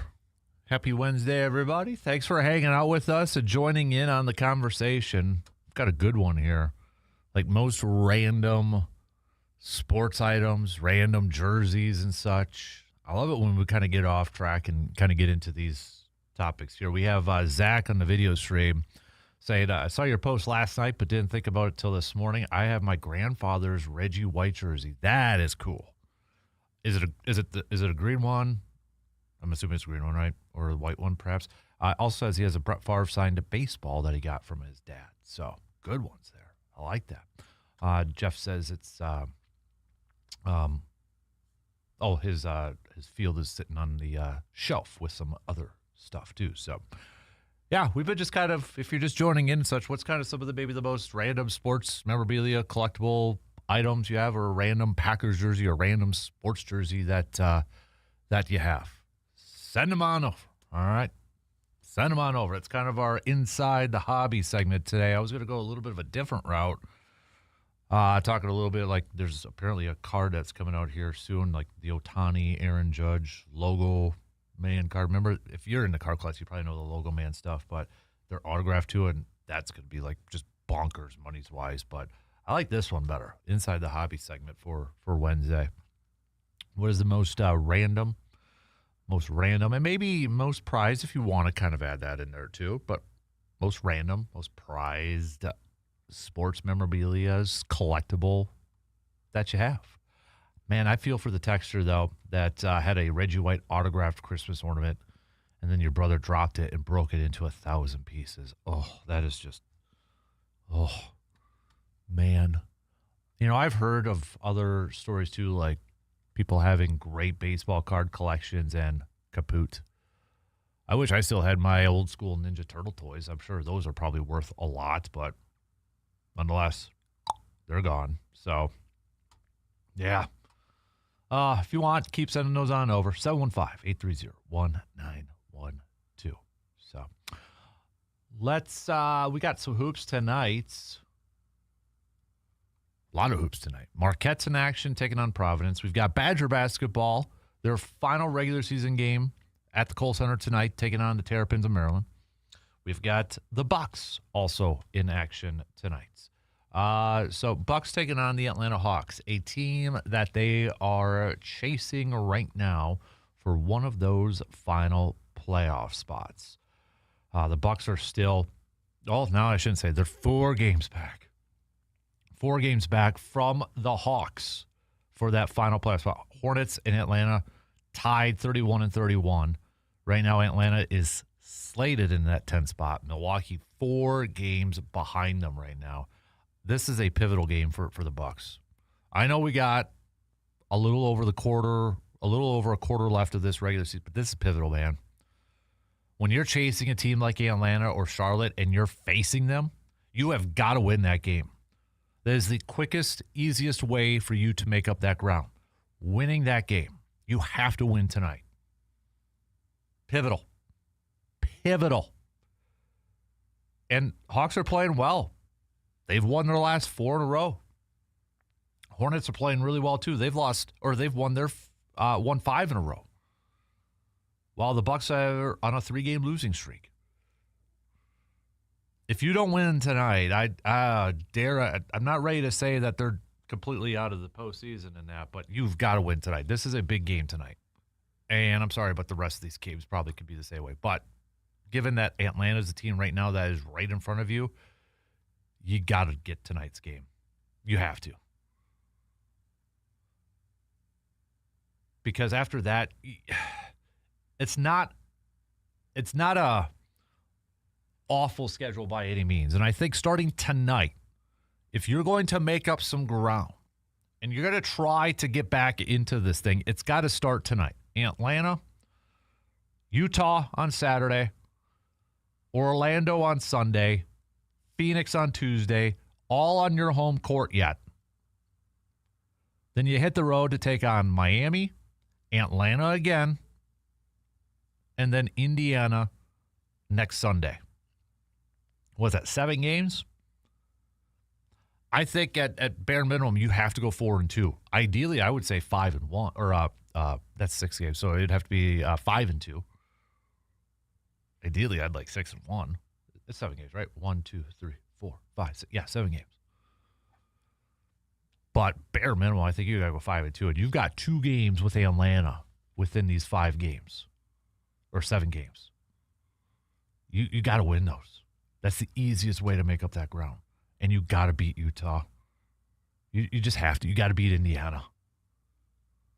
So those are 4. Can you get a couple more between Orlando, Phoenix, Miami? Yeah. Then after that Indiana game, they got Cleveland, but then they hit the road for Utah, Phoenix, Clippers, Portland. Time running out. Like this right now, these 7 games, I say bare minimum 5-2. You've got to go 5-2. But I'd like it 6-1. And they got to have 2 wins against the Atlanta Hawks. Mark says he has an autographed college jersey of Johnny Manziel. Nice. I think my most random jersey, and I mentioned it before, but it's just kind of funny because Justice and Brandon have the same jersey.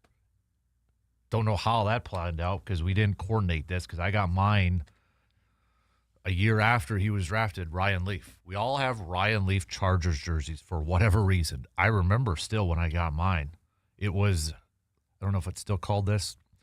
It's just because I haven't been there in a boatload of years. Wausau, is it the Cedar Creek Mall? Is it still the Cedar Creek Mall? I know they had a downtown one. I think that one's closed now. But the Cedar Creek Mall, there was like a little sports shop in there. And this is how I would always get jerseys as a kid because I never got I got one brand new one. It was the biggest moment in my life when I finally got my Shaq jersey. Back in the day when there was no internet and you're looking through the catalogs and I'm just like, I want a Shaq jersey. And I still have my first jersey of Shaq. Hudson now wears it once in a while. But a lot of my other jerseys were on clearance and such. And I remember going to this store at Cedar Creek Mall and it was right after his rookie year. They had a Ryan Leaf jersey on clearance for like $16. I was like, I'm Ryan Leaf. He's only, second round pick or second overall pick. 1 year in, it's already on clearance. Yeah, I'll take that. Still have it for whatever reason. But it's funny just because Justice and Brandon still have theirs too. So that's probably the most random one I have. Other ones I wouldn't call them random. I used to have a Steph Marbury one for the same reason. Timberwolves Steph Marbury one. Don't have that anymore. That was a Shields clearance pick too. So keep sending those on over. That's good stuff. That's some funny stuff.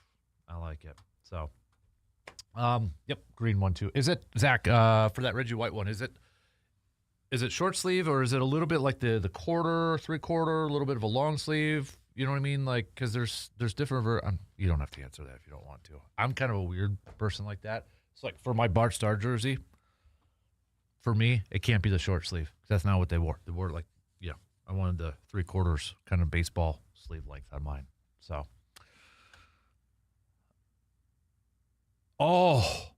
living a dream. My grandma messed up and got me a Shannon Sharp jersey for Christmas.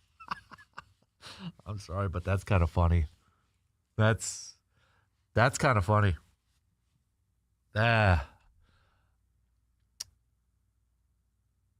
Nice. Tim in the Cooley region has a life-size poster of Junior Bridgman that he signed for me. Got it many years ago when he was still playing for the Bucks.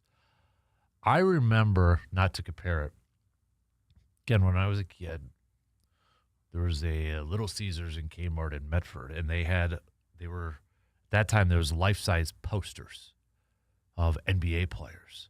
And I think I got a Akeem Olajuwon one, The Dream. And I had that, it was like life-size, so it like barely didn't fit on my door. I had to like fold it and all that stuff. But, oh yeah, that's a good one too. John has a game-worn Gilbert Brown autographed jersey personalized to him. Nice. So, all right. Keep those coming. Most random or cool or unique, however you want to describe it. Items out there. I'm not ready to reveal what I just purchased. Okay? It's very random, unique. There's only a couple people that know about it. And one of them's my wife. The other one's my kid. So I don't want to jinx it until it's actually in my hands. It's in the mail right now, so please mail deliver it. But it's random. It's unique. Some people might roll their eyes. Some may think it's kind of cool. So I'm just kind of seeing what is some of the most random, unique memorabilia, sports items that you have. All right. Okay, let's take a quick break. We'll regroup here a little bit. We'll get back to some more baseball talk. We've got some more football talk on the docket as well. It is a Mike's Star Market. Am I wrong? Wednesday.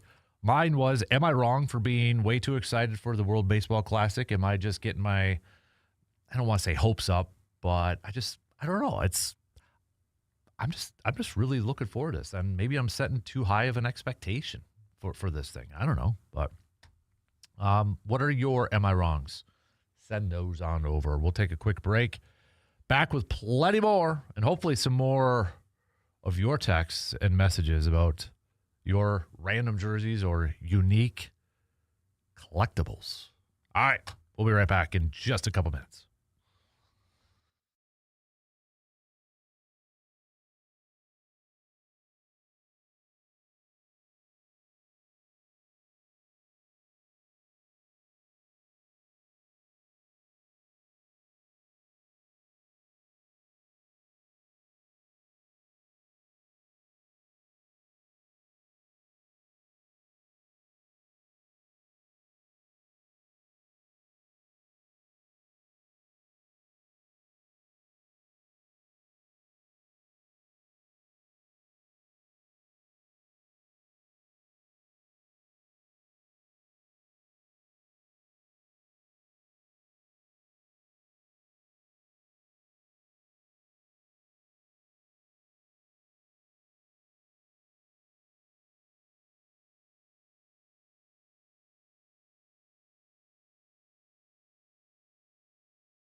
When it comes to glass, clarity matters. At Post Glass and Mirror in Chippewa Falls, you will find expert craftsmanship and dependable service for your home, business, or vehicle. From custom shower doors and mirrors to window replacements and auto glass repair, they do it all, and they do it right. Whether you're upgrading your space or fixing a crack before it spreads, Post Glass and Mirror delivers quality that you can see. Local, experienced, and trusted. Post Glass and Mirror in Chippewa Falls. Clear solutions built to last. Speaking of Post Glass and Mirror, I've kind of been posting some little more fun, off-topic type of poll questions for our 715 Speaks poll question on the Facebook page, the Sports Talk Facebook page. So like last night, posted up, which you have to choose one. Which one of these scenarios are you choosing to do? Are you towing it into the batter's box, getting into that batter's box with Randy Johnson pitching at you? And if you know the history a little bit, he might throw behind you. He might throw above your head. Might kill a bird while he's pitching. You want to go in there? Or do you want to take a handoff and you got to run up the middle against the 85 Bears defense and Refrigerator Perry and Singletary and such?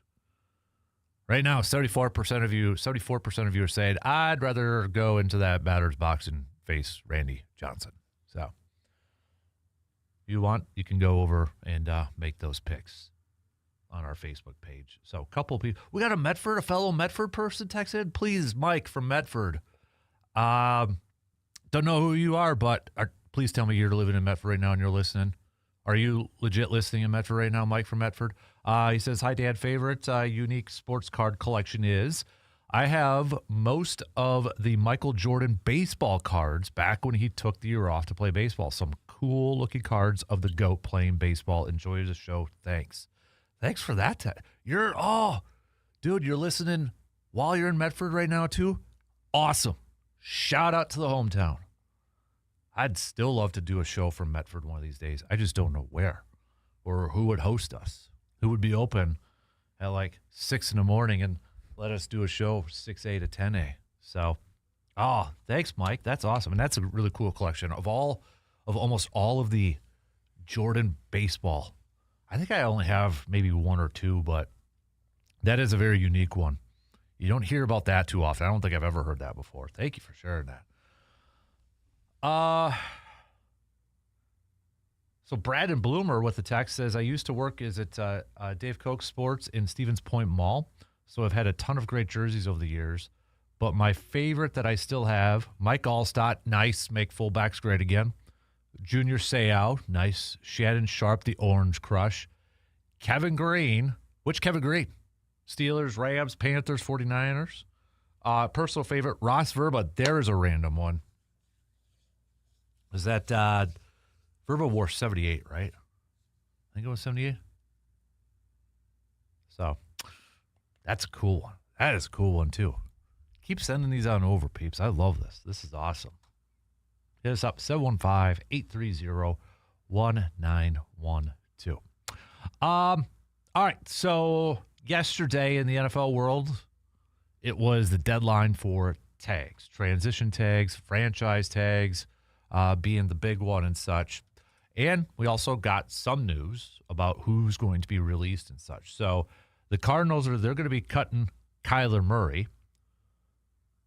And now we know that could impact the division here, NFC North, to our rivals just not far from us here in the Chippewa Valley. Minnesota is being mentioned as a possibility for Kyler Murray. We'll see if that kind of plays out and such, but Trey Hendrickson doesn't get the tag, so he's going to be a free agent.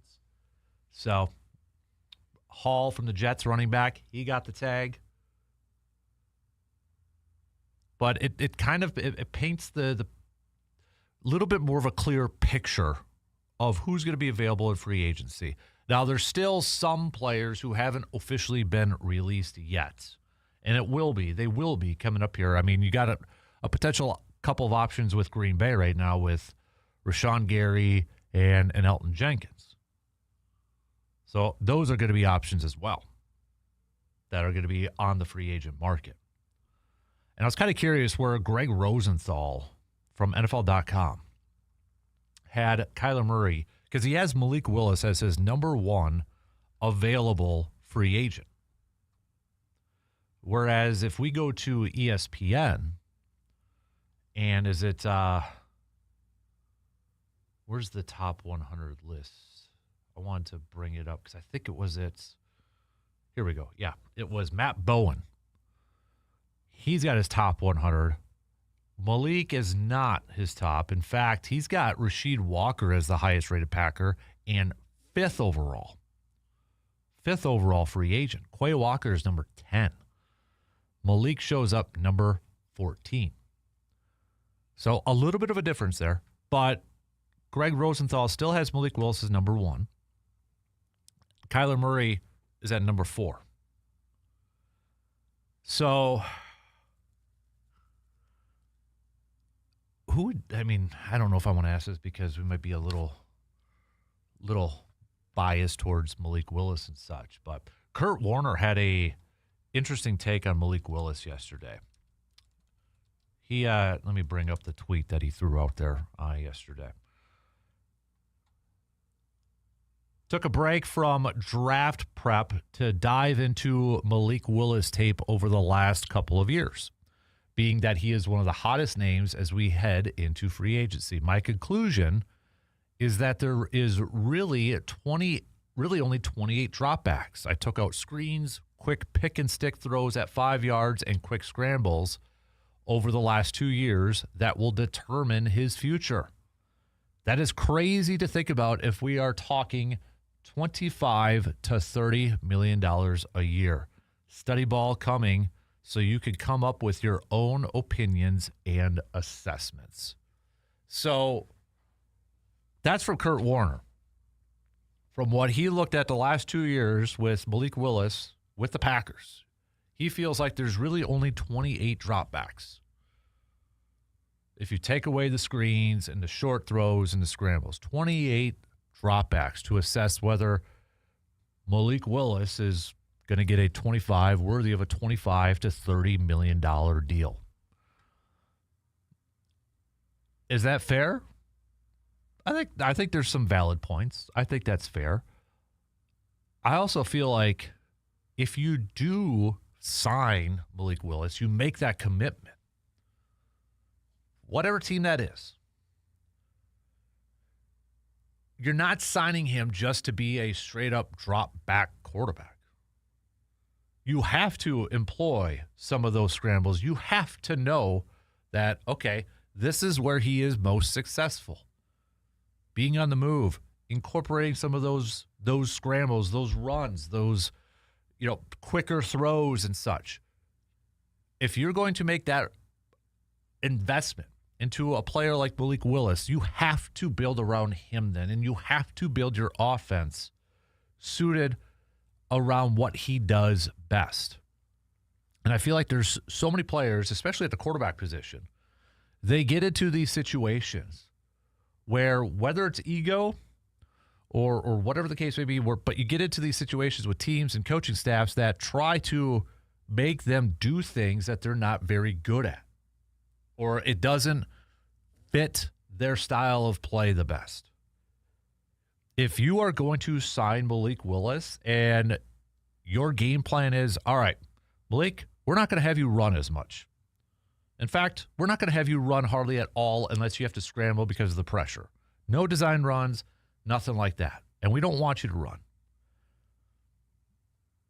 Well, you're hampering a lot of what makes him a really good player. The fact that he is a threat to run is what helps him out in the passing game, in my opinion.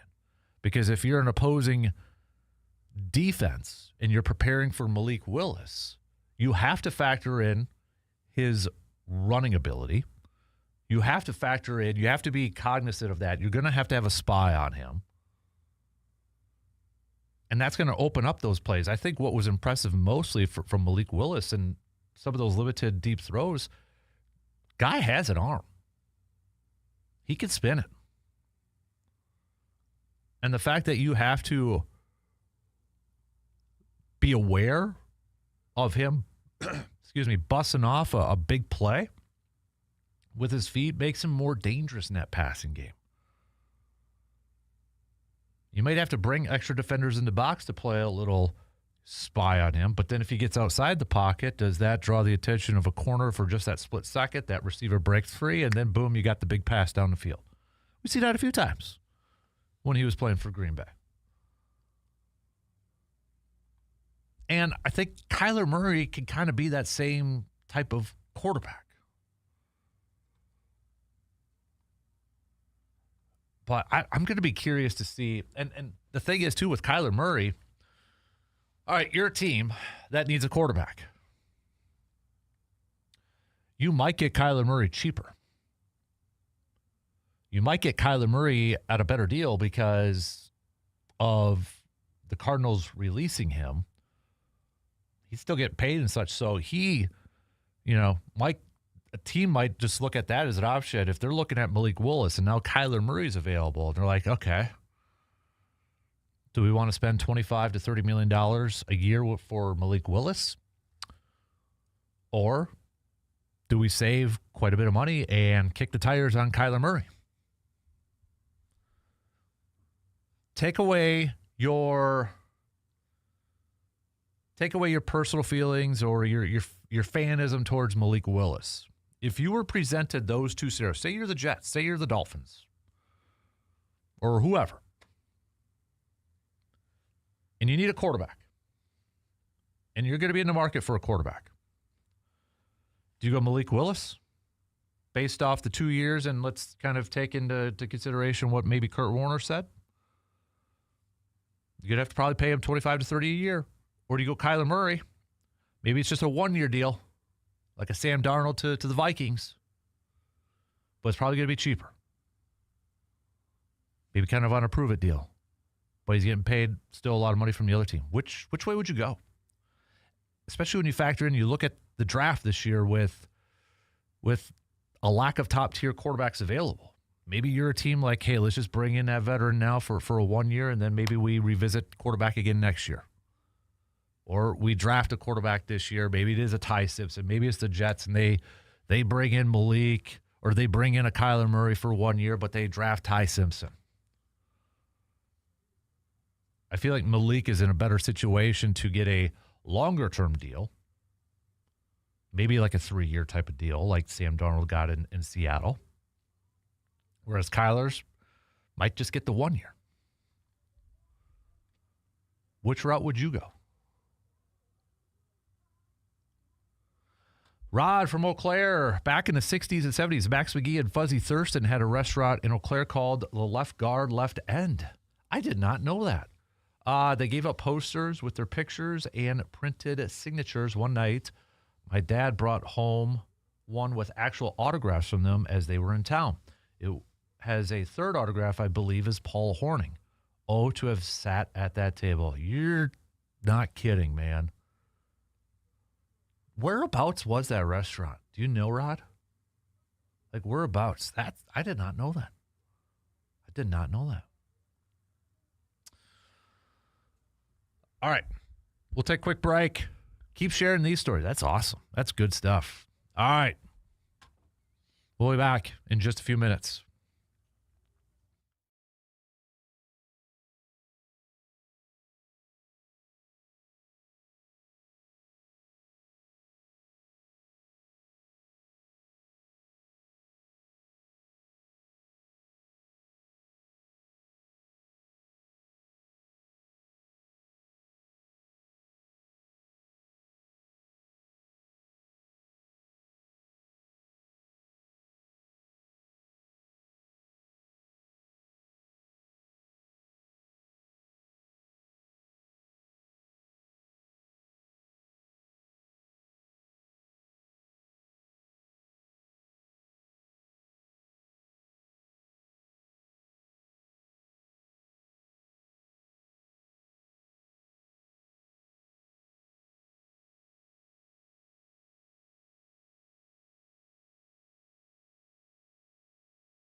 When it comes to fresh, convenient, and delicious, Hy-Vee in Eau Claire has got you covered. From farm fresh produce and premium meats to bakery favorites and ready-to-go meals, everything you need is under one roof.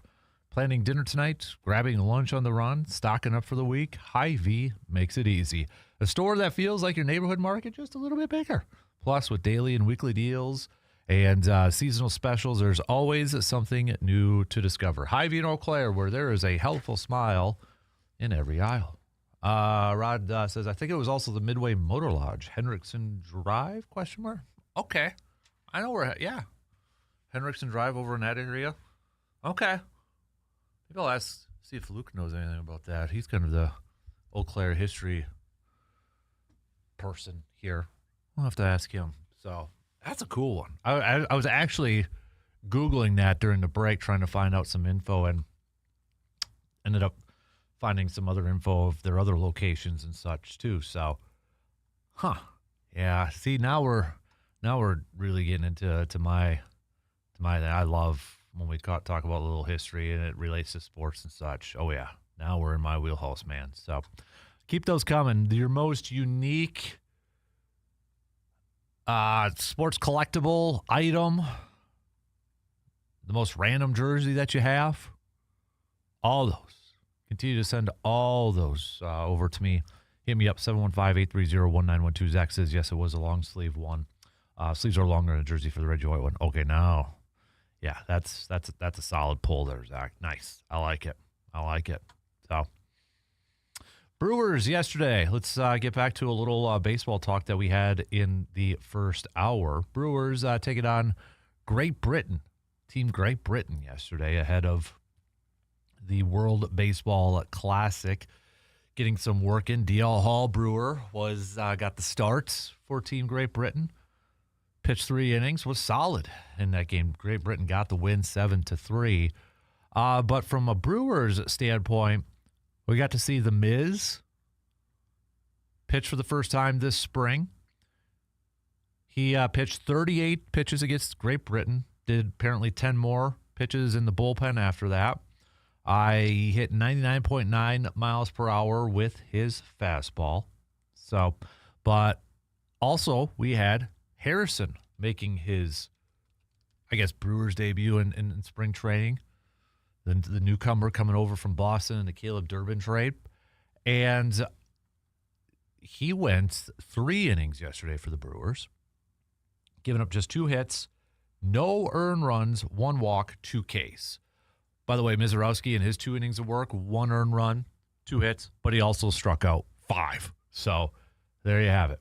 Jared Kenning was not good yesterday. He couldn't even get out of an inning. Just a third of an inning, 4 hits, 5 earned runs, a couple walks, and gave up a home run. Pat Murphy afterwards talking about Jared, saying that he has given up more than the usual loud contact, but he did say they're not worried yet. He had a high workload last year. Jared dropped some weight this offseason, saying let's get his strength back up and get him throwing the way he can.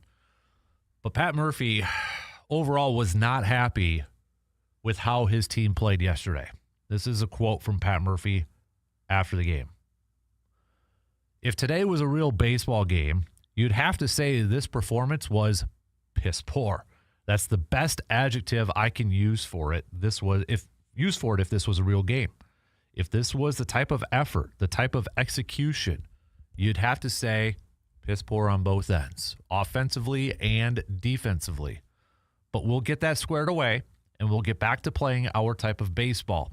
It's hard to mimic our type of baseball here, but you have to make an effort to do that.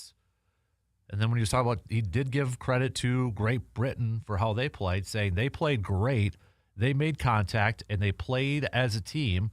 You can see they're trying to build something. All the credit in the world goes to that group, how they're getting themselves ready to play. I thought that was really cool. So doesn't matter if it's a spring training exhibition game against a team that's preparing for the World Baseball Classic. If you're not going to put forth the effort, Pat Murphy's going to call you out. And that's exactly what he did. They'll try again today. Obviously, the Brewers are missing 12 players right now because they're playing for their country or their teams representing their countries and such. So Brewers are missing 12 players. Some of them are like their regular starters and such, but Murphy isn't using that as an excuse. I don't mind it. I don't mind it. This is an opportunity for these other guys who, we were talking about yesterday.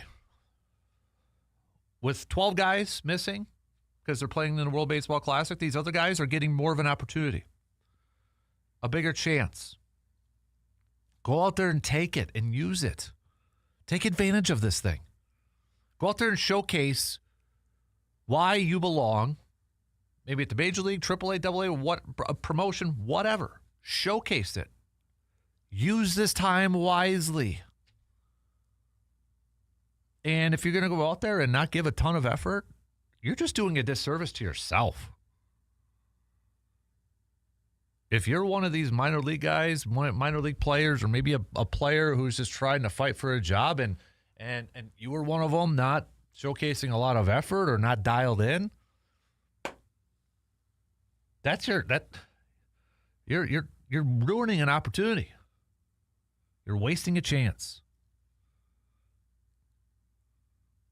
And that's what you got to look at this. Yeah, I mean, we don't care about wins and losses in spring training and such. We just want to see good performances from these players and good outings and all that. So with these, like, no Jackson Churio, no Contreras, some of those no Bryce Terang. Yelly is going to apparently make his debut today. But without three of your arguably top players, and you're missing, I think Joey Ortiz is out there too, and some pitchers in that, these other guys got to take advantage of this opportunity. And they got to go out there and play like it's a regular season game. Make a mark. Make an impression. Go out there and do it. This is your chance. This doesn't happen every year where you have a lot of these guys now away from the team for a little bit. You're going to get more of these opportunities. Got to get it. Go out there and take it.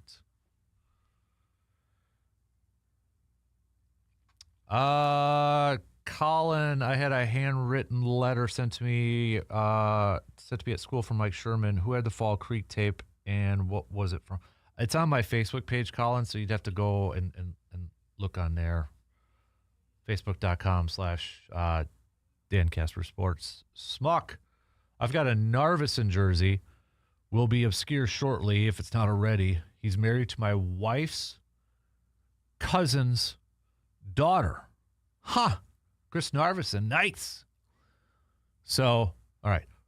Your wife's cousin's daughter. Okay. I think I got that. That's a good one, too. I like that. All right. Keep those coming. All right. We got to take our final break, and then the third quarter is already in the books. These are some cool stories. See, these are some cool collectibles and unique ones there. All right, quick break, and we'll be back to wrap up the third hour after these quick words.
Looking for reliable auto service right here in the Chippewa Valley? Hey, you've got options.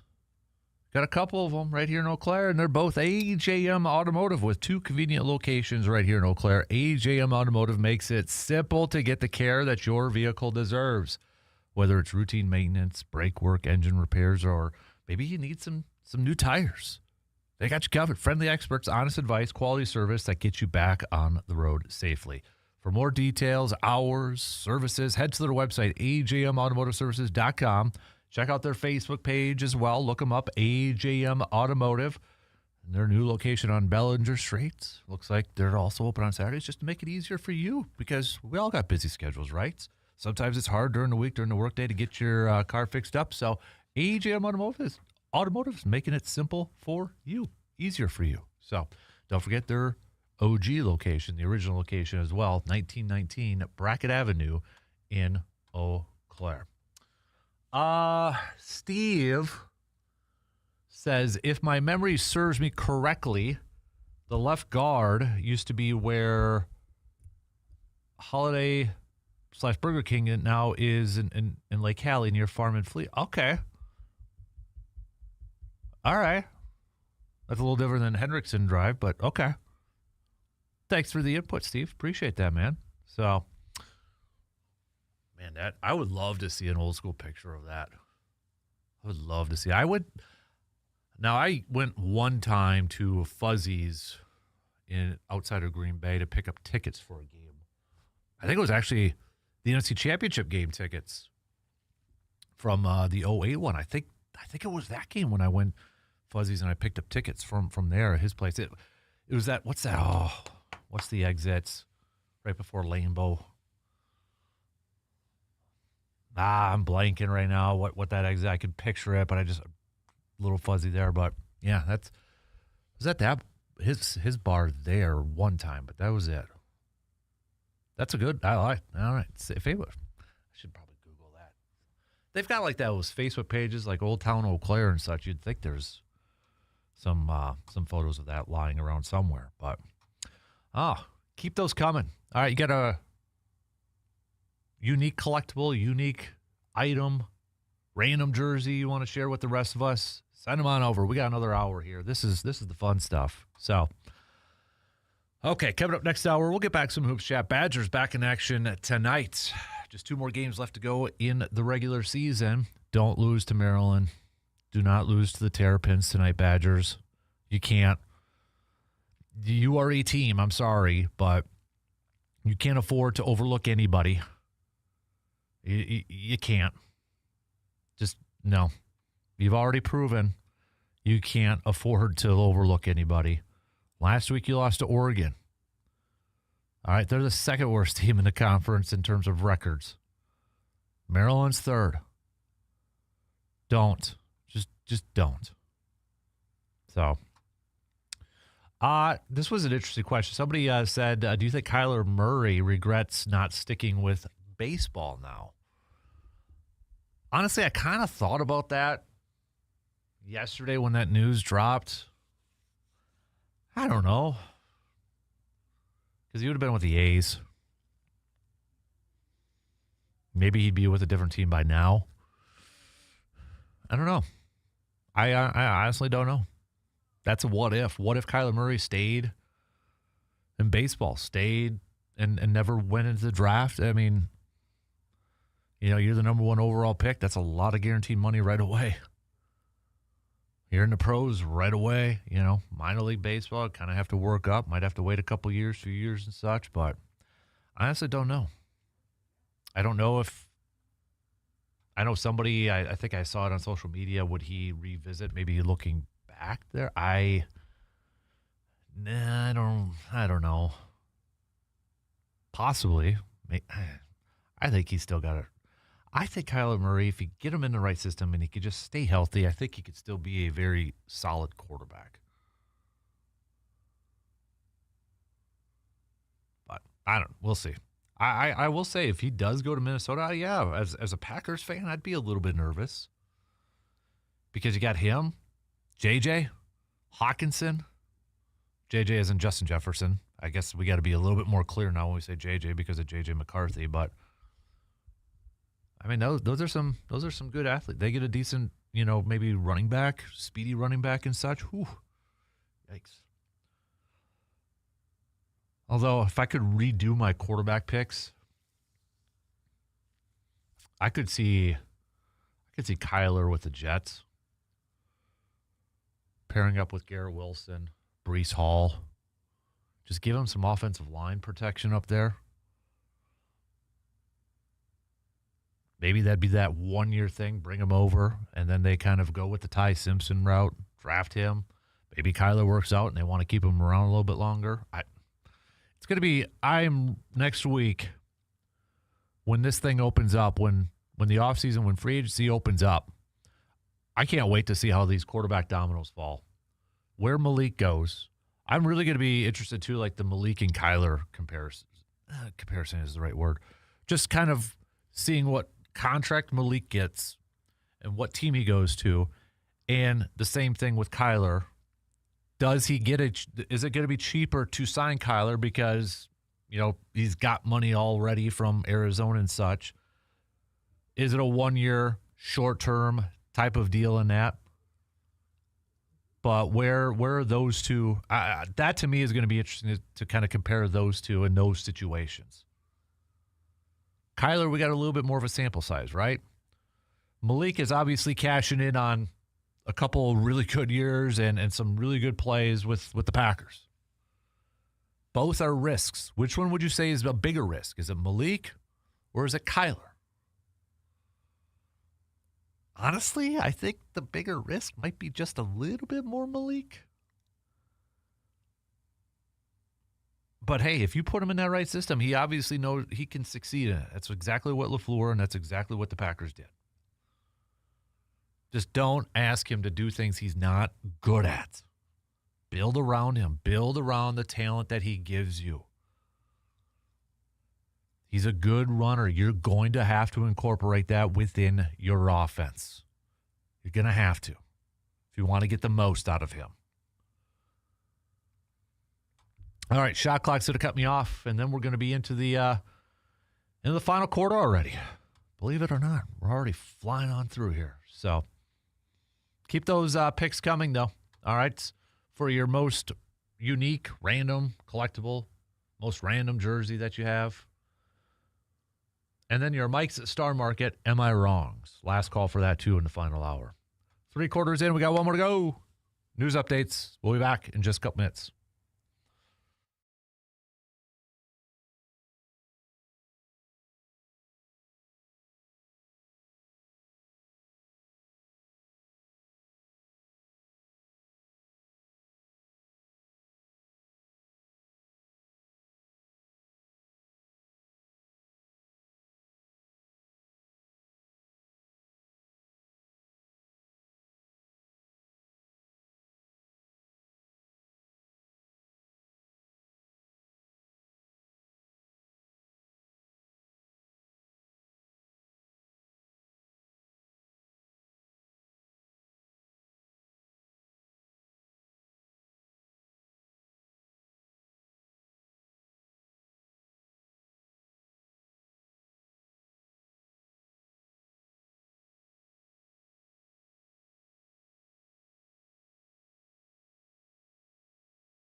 Final quarter, kick it off right now on this Wednesday morning. Thanks for hanging out with us, depending on where you're listening to us from. We've got some more baseball talk coming up on the dockets. We've got some more hoops talk. It's a busy night for some hoops action. Whether you are going to be paying attention to the Bucks tonight, you've got Badger men's basketball in action. As well as they have their final regular season home game at the Kohl Center for this year. You got Badger women's basketball. The conference tournament begins for them, taking on Illinois. Marquette men's basketball is in action too. So if you're all about college basketball right now, you got some options for you tonight. So keep those texts coming. Do you, Luke, remember? So I'm going to ask you this right away because we kind of got off on a tangent about like some unique sports items and collectibles. And somebody had mentioned, now I know you weren't around then, but maybe you know because you kind of know some history of the city and such.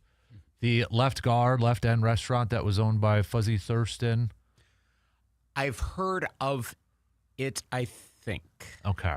The Fuzzy Thurston, I guess, knowledge that I have, like in terms of like other stuff, would be obviously Fuzzy Thurston Field, the field for Altoona High School. And I believe there was a connection to the former Lowe's Creek Golf Course. Okay. Now Pine Meadow, but back when it was an 18-hole course. Okay.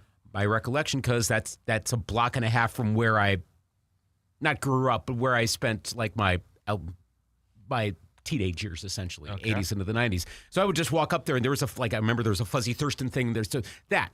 The restaurant, I've heard of that, and I'm blanking exactly how I remember, but it's ringing some sort of a bell. Okay, yeah, because we had a couple people text in. Left guard, left ends, Max McGee, Fuzzy Thurston had owned it and such. So one person thought maybe it was on Hendrickson Drive. Another person said if their memory served them correctly, it was where Holiday and Burger King is now at Lake Hallie in that area. So I'm not – if anybody knows for sure. I'm in – because of course I am. I'm in like the old Eau Claire Facebook groups and such. I should take a search through because sometimes I'll just post there and be like, hey, what do we know about this? And you get all sorts of responses, which is pretty cool. I should do a search through there, through the group. You should. And see if someone has posted about I have to imagine someone has. And if not, well, I don't know, put a post out there and maybe, unless someone listening right now is also in, and go ahead, do that. Curious on that. Yeah. But it's got to be out there somewhere. It's got to be. Got to be. But I tried Googling it really quick and didn't find anything, but I saw some of the signage from the other restaurants throughout the state and such. So let's see what I can see. Okay, so this person says it was by Quick Trip by Craig Road, so that would be the Hendrickson Drive area that somebody had said. Yep, I can think of that would be like, was that what is now Randy's? Could be, maybe. Because there's a restaurant right next to it. I know that was the Chicken Hut, and if you go there, you can see the pictures from the 1980s. I don't know if that was the same one or if there was a different restaurant there. Okay, so two people say it's over on Hendrickson. One person says Hallie, so we'll find out maybe somewhere over there. That area-ish. Yeah. Somewhere over Something there. like that. So, okay. All right. So we need confirmation, 100% confirmation. So the left end. Left ends, yeah. Yeah. You Googling it right now? I'm trying to Facebook search it, and then, of course, the app doesn't have really good search ability, but I'll see what I can find. Okay. I was just curious because I'd never heard about that before, so. Yeah. But. Yeah, I'm already seeing some stuff popping up through the Facebook world. I miss the good old days of athletes owning restaurants, car dealerships. Don Hudson had a bowling alley in Green Bay. Because if you go on eBay and you try to get a Don Hudson glass from that bowling alley, you're going to be paying a few $100 for that glass. 2903 Hendrickson Drive. Okay. Was left guard. Left guard, I left see end. someone has a picture of an advertisement for that. And that's, excuse me, it's a little, someone had and I'm still in the search engine. And again, on the app, it's not as good. So if I get it on a desktop, it'll be a lot easier. But there you go. 2903 Hendrickson Drive was, okay, what now? All right, we'll actually type this in. Well, I search for that. The thing that I don't know that it's entirely gone, but like really bad. This is a Bill Simmons sign, so anyone who's a Bill Simmons reader knows what I'm talking about. Really bad athlete, like car dealership or restaurant commercials. And you know that you can tell they're not photogenic or telegenic at all. And those are some of the, again, to quote Bill Simmons, high comedy with some of those. 2903 Hendrickson. Okay, yep. This was it the Midway Motor Lodge? Somebody, okay, so the first person who said Hendrickson, they mentioned the Midway Motor Lodge too. So because I remember the restaurant in that lodge was, at one point it was a Ricky D's back in the aughts. If anyone remembers Ricky D's from the 2000s, you know what I'm talking about.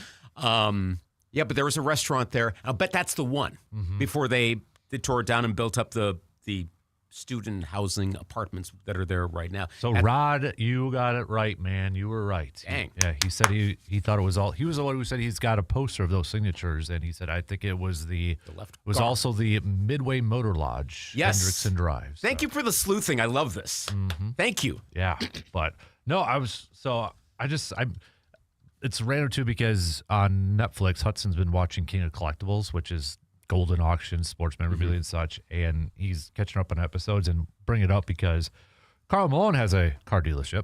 Of course. The mailman has that. So he actually had his, it was a really cool collection, but in the car dealership, like in his office on the upper hand, game-worn jerseys from the 92 Dream Team. All on displayed and all autographed. And at that time, he was auctioning them off and all that sort of stuff. So, but it's like in a car dealership. Funny that you mentioned that because literally yesterday, and this might have been on the old Eau Claire Facebook group, someone said, who were the two car dealers that had kind of like a friendly rivalry on either side of Hastings Way? It was Jim Carter and Gary Bennett.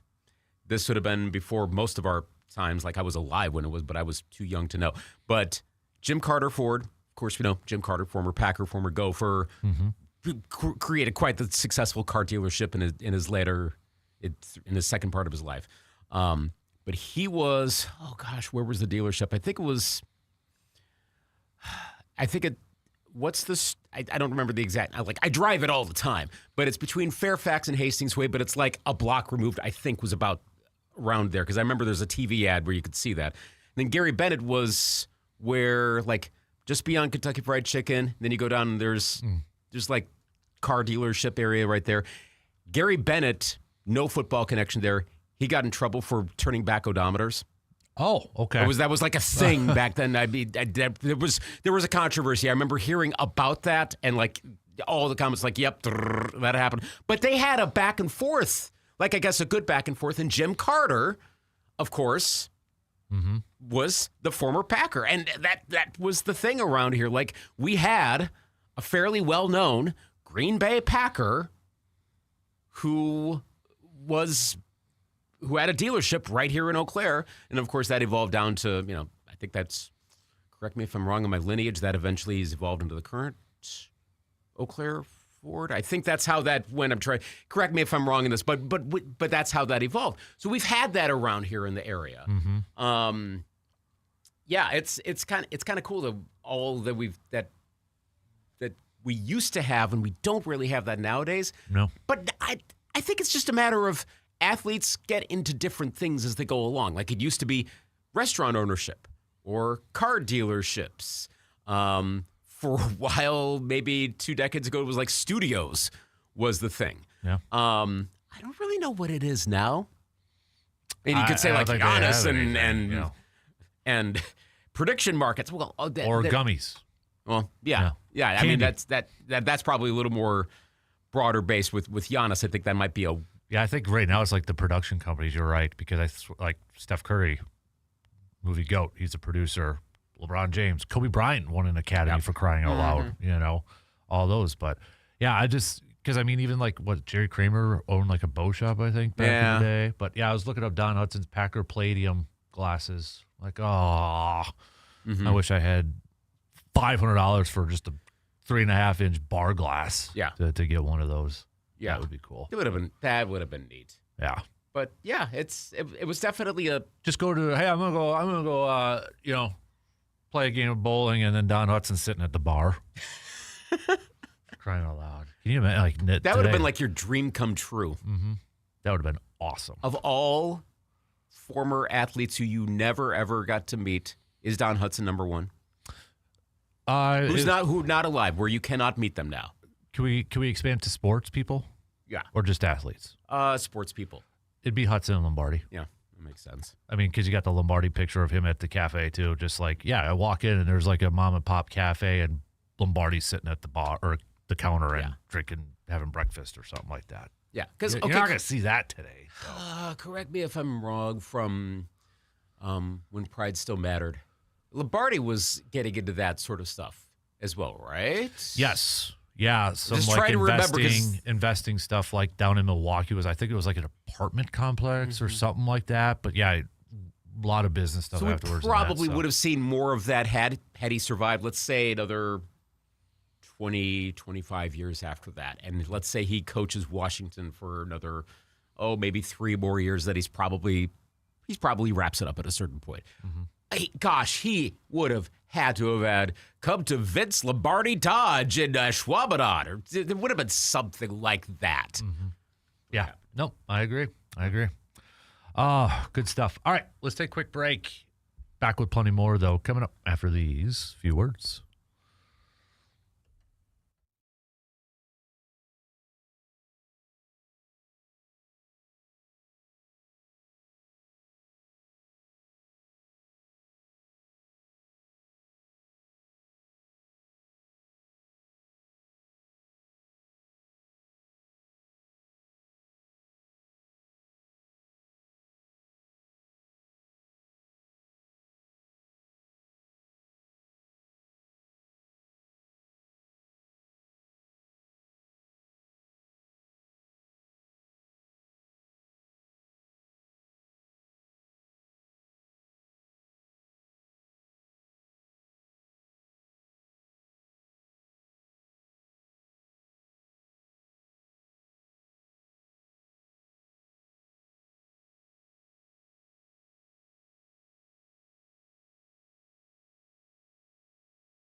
We're going to get to some baseball chat here momentarily. We got World Baseball Classic that technically starts tonight, too. So getting set for that. John with a quick message. I don't know if I or the listeners have ever heard why Don Hudson is your favorite Packers player.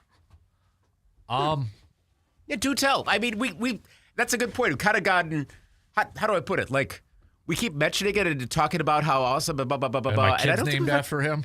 Yeah, I know. It's like, okay, so what exactly, I mean, it could be like the obvious, but go ahead. I'll be honest. There isn't like one thing or one moment that I think it was a natural progression. Anybody who kind of knows me knows I love history. I love sports history. And I think it was just kind of a natural sort of thing that, okay, this guy was really good. He played for the Packers. Nobody really talks about him. And it was like historic sort of thing. And I think that's what I gravitated towards more. It was like, this is a really good player. And why isn't people talking about it? So I started to kind of learn a little bit more.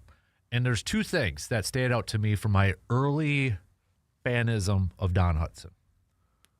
One of them, we were just actually talking about him off the air. When the NFL Network first did their top 100 players of all time, before the 100th anniversary. I think this would have been 2010, somewhere around there. Because I have the DVD set, actually. And I found myself, like, trying to predict who was going to be where. And like, oh, my God, why is that, And they got to the top 10, and I'm sitting there trying to figure it out, who's the top. And Don Hudson was in the top 10. And they always had somebody doing, kind of the 3-minute background of this player, why they're whether it was Peter King that did the Don Hudson one. Mm-hmm. And I'm like, oh, okay. And then, so I started to gravitate towards that a little bit more, started to learn a little bit more about him. And I'm like, okay, kind of like intrigued with this guy and hearing a story about, he could have played baseball. He had 2 contracts, Dodgers, Packers. Packers ended up getting him by like a minute. Don't want to bore everybody with that story and such. But the other part was at the pro shop.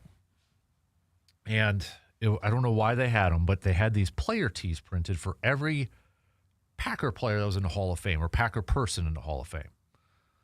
And I wanted a Don Hudson one because, they don't have Don Hudson jerseys, right? So These are just these player tees. And I'm like, I can't find it, So a friend of mine asked, because he was with me, and he asked one of the workers there, do you have any Don Hudsons? A person from the pro shop literally said this: those shirts are only for players who are in the Pro Football Hall of Fame. A person working for the pro shop said that about Don Hudson. And I'm just like, and this is the old pro shop where it was the 2 levels. Yeah. And right behind them is the Don Hudson Center. You can see the window. I'm like, are you kidding me? You work and you don't know who this guy is, essentially. Wow. So I think I just kind of gravitated towards, this guy was a really, really good player that nobody knows about. The historical aspect, and that's kind of where I just kind of hitched my wagon to it. Mm-hmm. Some of the stories like running a sub 10 100 yard, and people knock him because, when he played, he wasn't, passing game wasn't a thing, so that's why he was down. But to me, that's even more impressive. Passing game may not have been a thing. That means he didn't really, yes, Arnie Herber and Cecil Isbell, but the passing game was in its fruition, its infancy. Mm-hmm. To me, that's more impressive that he was still able to put up all those numbers while the passing game was just getting started. Mm-hmm. And the fact that he still holds the NFL record for most points scored in a quarter, 4 touchdowns, 29 points. 4 touchdowns, 5 extra points, 1 quarter, 29. That ain't getting broken. Mm-hmm. And he's still top 15, top 20 in touchdown catches. It's not getting broken. And again, you can't do the whole, well, if he played today, yeah, cool. Well, like, I can't remember what the social media post was, but from like a month and a half ago, it was like, you could take today's, like, pick your 32nd ranked team. You could take today's New York Jets and they would wipe the floor with, like, the 1966 Packers. Mm-hmm. Take, like, a completely dysfunctional, talented. They're talented, but Yeah, okay, cool. But that's because players are different nowadays. Also, if you build everything up from 1966, the 2025 version of the 1966 Packers would beat the 2025 Jets like 72-0 too. Yeah. I mean, come on. It's in the context of the time. Yep. Side note, did Don Hudson's player T ever show up right after that person? It did, actually. Huh. So my buddy, he actually was living in Green Bay at that time, and like he went back a couple weeks or so and said, "Hey, they got him. You want me to pick you up?" So I still have it, but actually Hudson has it now. It's hanging up in his room. Mm-hmm. So I'm guessing whomever said that was educated fast and or they went up and said, guys, you realize who we're leaving out here? Yeah. And, speaking of which, good for them for correcting that. Yeah. And, I know since we were just talking about car dealerships, too, Don Hudson did have one in La Crosse. Mm-hmm. He did have that car dealership over in La Crosse over there, too. But, yeah, I think it was just it wasn't just like one thing. It was just kind of that progression sort of thing that kind of got it. But then, then you start to kind of get into that fanism a little bit. And you start reading stories. Like I found old articles, and there was one, kind of what I love about that era too is like the Grantland Rices, the sports writers. There was no TV. We weren't watching it like we were now, right? So they had to describe it. The writing back then is like poetry. Mm-hmm. How they describe that, so it's like you envision it. And there was one play, and I remember it was a Sports Illustrated interview towards the end of his life. He talks about he actually ran in the end zone. And remember where the goalposts were in the end zone, right? Mm-hmm. Swung his arm around it. We all do it as kids. Swung his arm around it. Used it to turn around. Got open for a touchdown catch. Like that. Like we all did that as a kid, right? Yeah. You hook your arm around it and you go, yeah.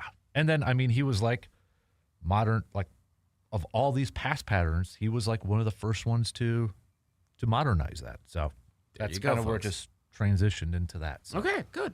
It's kind of a little of an underdog, but he's one of the best of all time. Yeah. Just because he's underrated. Yeah. And it's just because I think time has continued to kind of forget about it, which is a little sad. So pretty decent flag to stake if you think about it. I mean, I don't think we're going to get the sudden revelation of, and it turns out he also was like a Nazi who was going to go fight for Germany. Like there's not that thing looming out there. We're safe at this point. If you're going to go with a player, that's one of those that you're fine. Mm-hmm. Yeah, and it's incredibly local with the Packers, NFL history. Alabama Antelope was his nickname. The Alabama Antelope. We need to hear that one more. Mm-hmm. Those old school nicknames, right? Right. Tony Canadeos. What was that again? Galloping Ghost? Was it Galloping Ghost? I think so. Yeah. And we don't have we went through the whole phase for the last 25 years of first letters dash last name first syllable. Mm-hmm. Gray Ghost of Gonzaga was his. Yeah. That's what it was. Gray Ghost of Gonzaga. Who was the Galloping Ghost? I think there was a Galloping Ghost one. I'll look it up. It was Red Grange. That's who it was. Okay. Running back still. That's right. But still, yeah, they were a little more fun back then, admittedly. Mm-hmm. Every so often, you'll still get a decent one out there. Yeah. I'm glad to see Bones Highland is a thing now. That would have been really easy to do something else with Timberwolves bench star at this point. Hey, speaking of nicknames, the czar of the telestrator was back on the call. How much? Okay, did you watch it last night? I watched a little bit of it, yeah. How much of an IV shot of nostalgia was that for you? In case you don't know what throwback we're talking broadcast about. on NBC last night. Yeah, Bob Costas, Doug Collins, Mike Fratello. The czar. The czar of the telestrator. I watched like maybe the replays. Yeah, I watched like 45 seconds of it live. I just wanted to make sure I could catch some of it. And that 45 seconds was just like, okay, yep. Gosh, it didn't change like you would expect one of them to sound old, which they are, obviously. Yeah. No, that sounded like the 1990s last night. It did. Oh, my gosh. Thank you, Sixers, for helping out with the jerseys, of course. Right. or the uniforms, I should say. But yeah, they sounded good. Someone was saying, one of the sports media people I follow was like, Doug Collins hasn't done this in a long time, and he sounds like he could still be doing this right now. Does Fratello still do it at all? I don't know. I don't think he sounded fine. Yeah, I mean, Costas is hit.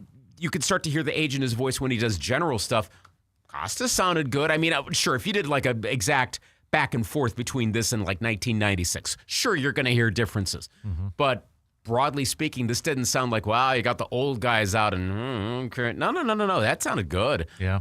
Obviously, two were missing because they're no longer around. Bill Walton and Steve Snapper Jones. Yes. Those were some good understandable. memories. Yeah. But hey, look, I mean, the NBC thing is working. They're It's working, and I was thinking about this.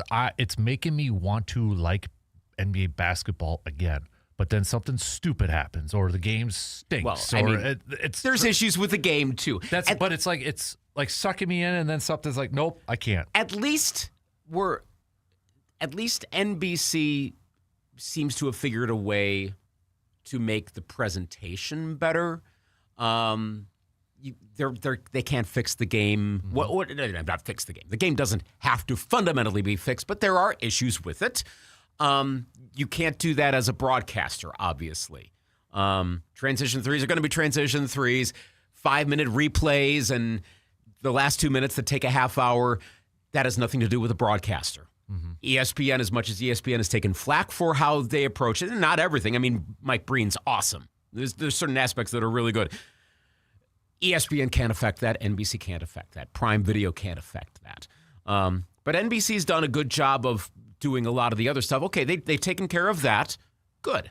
We'll see what Adam Silver has in mind to actually affect the rest of the game going forward. I know he's got a big thing that he's got to deal with right now with the tanking. But sure, the ratings are up. We've seen that. I know some of that's also the way Nielsen measures the whole big data thing. That literally that's what it's called, the big data audience measurement factor, how they label that. But people are interested in that. You are. Oh, look at the hat I'm wearing. Yeah, you're wearing the NBA and NBC one. I mean, yes. Okay, so that's all there. That's good. That's working out. Be curious to see how they approach baseball, because I think NBC wants to try to do the same thing of threading the needle of nostalgia with modernity. You don't want to be a total, like, part of me when I saw that last night was, why don't you just do this all the time? Well, yeah, cool. You're also 47 years old and you're thinking back to when you were 17. You want to appeal to another generation, and maybe throwbacks are fine. I mean, if we perfected it, do we have to reimagine it? No, but you gotta also appeal to the 2020s too. And I think NBC's doing a good job of balancing both. Would you like to see? I don't think they ever would, but would you like to see other leagues, maybe specifically the NFL, kind of do a little throwback once in a while, sort of thing? Wow, they haven't. And I don't know exactly, like, would that be the old NFL on Fox graphics, with like the transparent, like rounded on one side and angled on the other side score bug is what I'm thinking of from the mid 1990s. Yep. And finding the people to do the broadcasts. I know Monday Night Football has sometimes done that. Yes. I think they're the only ones that really have tried to do a throwback. Well, CBS did the whole fun one. Remember when they all dressed up? Well, they did the NFL Today. Yeah. Which, side note, come on, NFL Today. This is a layup. You can bring back the music. You can do all of that for the NFL Today. You don't have to get rid of the but keep that for your game broadcast. That's what they did back in the 80s, too. If anyone remembers, if you're old enough to remember, they had different themes for the NFL Today, the classic, and the actual game broadcast had a different theme. You can have both. I don't know why CBS doesn't do that. But for the game broadcasts themselves, there are enough people who were around you can. I don't know if the NFL is saying, no, don't do that, because I can't imagine that's the case, because they're okay with so many throwbacks nowadays. Yeah. Uniforms and imagery. I don't know why they would suddenly be like, no, don't do a throwback game broadcast. And if they're worried about, like, what about the score bug? Well, look at what happened last night. You have the score bug up all the time. I was reading, I can't remember who it was. It might have been like Sports Media Watch or 506 Sports or someone either mentioned or reposted that Dick Ebersol was very anti-score bug, like on the screen. That's part of the reason why I would presume, I'm putting two and two together here, that for a long time NBC didn't have a permanent score that would come up on the screen, go away. That's how we used to watch games. You'd have the score and go away. He did not like having a permanent presence up there for whatever. There's, I'm sure, a reason if you could Google it and get more info on that. But I was reminded of that last night. Because as I'm watching that and the score bug doesn't go away, and that was maybe one of the things that seemed a slight bit odd because I'm not used to seeing that particular graphic, the 1990s era NBA on NBC score graphic, stay on the screen. It seems very subtle, but it wasn't up there the whole time. It didn't bother me. It just felt a little odd, and I'm like, oh, that's right, because it wouldn't have been up there the whole time. It would have flashed on, gone off, gone on, gone off. Look on YouTube games from the 90s, and you see that's exactly what happened. So why not do that with, if you're doing a Fox throwback, NFL on Fox throwback, well, there's their score bug. It's not going away. Right. CBS, I mean, I suppose you can throw back even further, but just go with simplified 70s, 80s graphics. Big whoop. Mm-hmm. It's easy to do. Just leave the graphics up on the screen. We're not going to, for one game, we're not going to whine about it. Mm-hmm. Right. I like the idea of that. And I'll bet NBC does something with that with their baseball broadcasts. Well, you know who's the play-by-play now, right? Right. Yeah, it's Jason Benetti. Yeah, and they could do that. They can bring Costas. I mean, Costas is part of the pregame stuff, so you could have Costas call a game. He'd love to do it, and he can. I'm sure they'll do that for some Sunday night game of the week thing and bring that da-da-da. I kind of like that they're doing the rotating analysts from local broadcast teams. Which is what it used to be for a long. You'd have, I mean, in a different way, but like ESPN did it last year with the Brewers and Yankees because it was Joe Girardi and Bill Schroeder. Yeah, was on with what was it, Casas? Yeah. And those who are old enough, or maybe not ESPN, but MLB Network or something. Right, yeah. And those who are old enough to remember might remember. I mean, that used to be a World Series thing. World Series broadcasts. If you go way back, like we're talking radio era, 30s, 40s, 50s, but then the earlier days of TV, probably up through really up through about the 70s, maybe into the 80s. You'd have national broadcasts, but then World Series broadcasts would have the color guys be local guys before they finally established a national team of like Garagiola, Kubek, Costas. I'm thinking of some of the first names there. Euchre was on there too for a little bit. Right, yeah. When he was starting to break in, so he was kind of married into both. McCarver, of course, had a local connection, but then he also had a national one, and then eventually you just had a national team. But that's something that was around a long time. Nothing really new there, and I like the idea of doing that. I'm very curious what we see. Gosh, it's at the end of the month too. When NBC starts doing these broadcasts and how they approach baseball. Well, he's kicking off, it says here, March 26th. Dodgers hosting the Diamondbacks. So, gosh, that's only 3 weeks away. It's going to be fun. Yeah, opening day 22 days away. So, all right, we got to take a really quick break, but we'll be right back in just a few minutes.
NFL week from today, the new year begins, so get your New Year's celebration party decorations set, as it officially will be the 2026-27 NFL New Year a week from today. But we know we like to do things early. We decorate for Christmas in October and such, so the NFL does the same thing with their legal tampering, which will begin on Monday. And there's going to be a lot of quarterback stuff, so let me ask one of our resident Vikings fans, Kyler Murray, you want him? He's been attached. Yeah, I guess it makes sense. Could you potentially be in a scenario where Kyler Murray does well for 1 year, and then you're back at that Sam Darnold thing again? Here we go. Yeah. I think they make the same mistake twice on that point? Probably not. Of course, to each their own. Different quarterbacks, ultimately. And this is where we have to throw in the reminder that Sam Darnold's, this may sound like cope. It's not. It's what actually happened. Sam Darnold, second half of the season, and for some of the playoffs, he was so-so. It wasn't bad. It wasn't like the Seahawks won in spite of him. But it's not necessarily that, wow, if he does well there, then they're going to let him go, and Kyler Murray's going to bring blank team to the Super Bowl in the 2027 season. Not necessarily that. I think it's more a matter of he probably would fit pretty well in the Vikings offense. It's way more competent of an organization than the Cardinals, beyond just schematically. Are we talking about the franchise? Way better to be in Minnesota than in Arizona. I mean, way better in most any place than with the Arizona Cardinals. There's the competition thing. I know it's another shorter quarterback, but when Murray's good, he's quite good. We've seen, obviously, sports cliche. We've seen flashes from J.J. McCarthy, and yeah, he did do better towards the end of last season. That gets overridden a little bit because he looked pretty bad during a lot of the time. Right. The injury concern is still the injury concern, but then again, there's injury concern with Kyler Murray too. Like, are you necessarily upgrading? That's not necessarily to say, well, then stick with J.J. McCarthy. Maybe there's someone better out there. I know Derek Carr has been connected a fair amount with the Vikings, and I'm sure there's a lot of Vikings fans that are rolling their eyes like, really, Derek Carr? Well, I mean, some of his numbers are actually okay. So, I mean, there's no quarterback that's making me go, well, that's the solution, and they're going to the Super Bowl in 2026. No. Nobody who's a free agent, neither J.J. McCarthy. Right.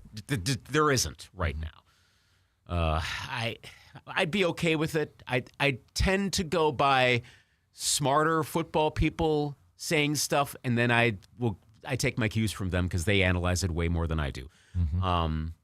When the news broke, was it yesterday or the day? For Murray? Yeah. Yesterday. Yeah. When that broke, when Mina Kimes said probably should go to Minnesota, like, okay, that reinforces a little bit more. And I know he's been connected a lot.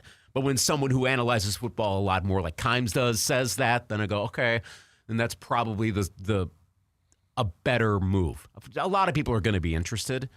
Now, I guess we're going to see the appeal of Kevin O'Connell and playing with Justin Jefferson and all of that. Facilities, to go back to that thing. Side note, that's overrated. The facilities thing? Right. Given that if that really meant something, then the Dolphins and Vikings would have been playing each other in the last 3 Super Bowls. Well, and then remember before this year, too, the team that had like Fs in locker rooms were the Chiefs.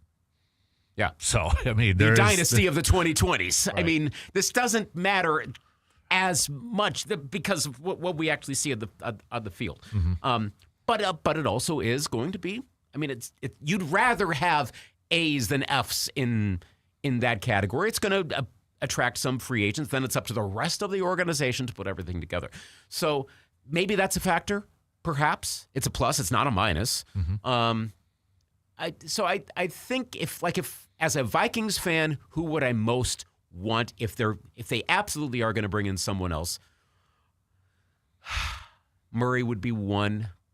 After that, I mean, I kind of think Mac Jones would really be one, but it sure doesn't sound like that's going to happen. You'd have to trade him probably a day 2 pick for that one. And, I mean, they're already talking the possible Grenard transactions. So, like, how much more transacting do you want to go before you start to gut the team a little bit more? We saw the lack of younger depth because of the Adolfo Mensa era. They're going to have to recover from that. Recover. It sounds like they're completely gutted. They're not completely gutted, but they're not in as good of a situation as a lot of the other NFL teams. So you can't keep digging more into your draft picks when you have not done well with prior draft picks. So that might rule out Jones, and that's where Murray probably is your number 1 pick. So I think that's where I'm at. We got to take our final break, but I do want to bring this. So MLB.com, or not only, ESPN.com, with their annual top 100 MLB players of all time. Probably no big surprises with the first two. They're MVPs, Ohtani and Judge in that order. But where does the first Brewer show up? How many Brewers show up? How many of your Twinnies show up, if any, at that point? May give you a little bit of a hint with that one, but got to go through it here. But really quick break, and then we'll be back to wrap up this Wednesday program after these few words.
All right, if we use this list from ESPN, you got 2 Twins on the top 100 list. Yeah.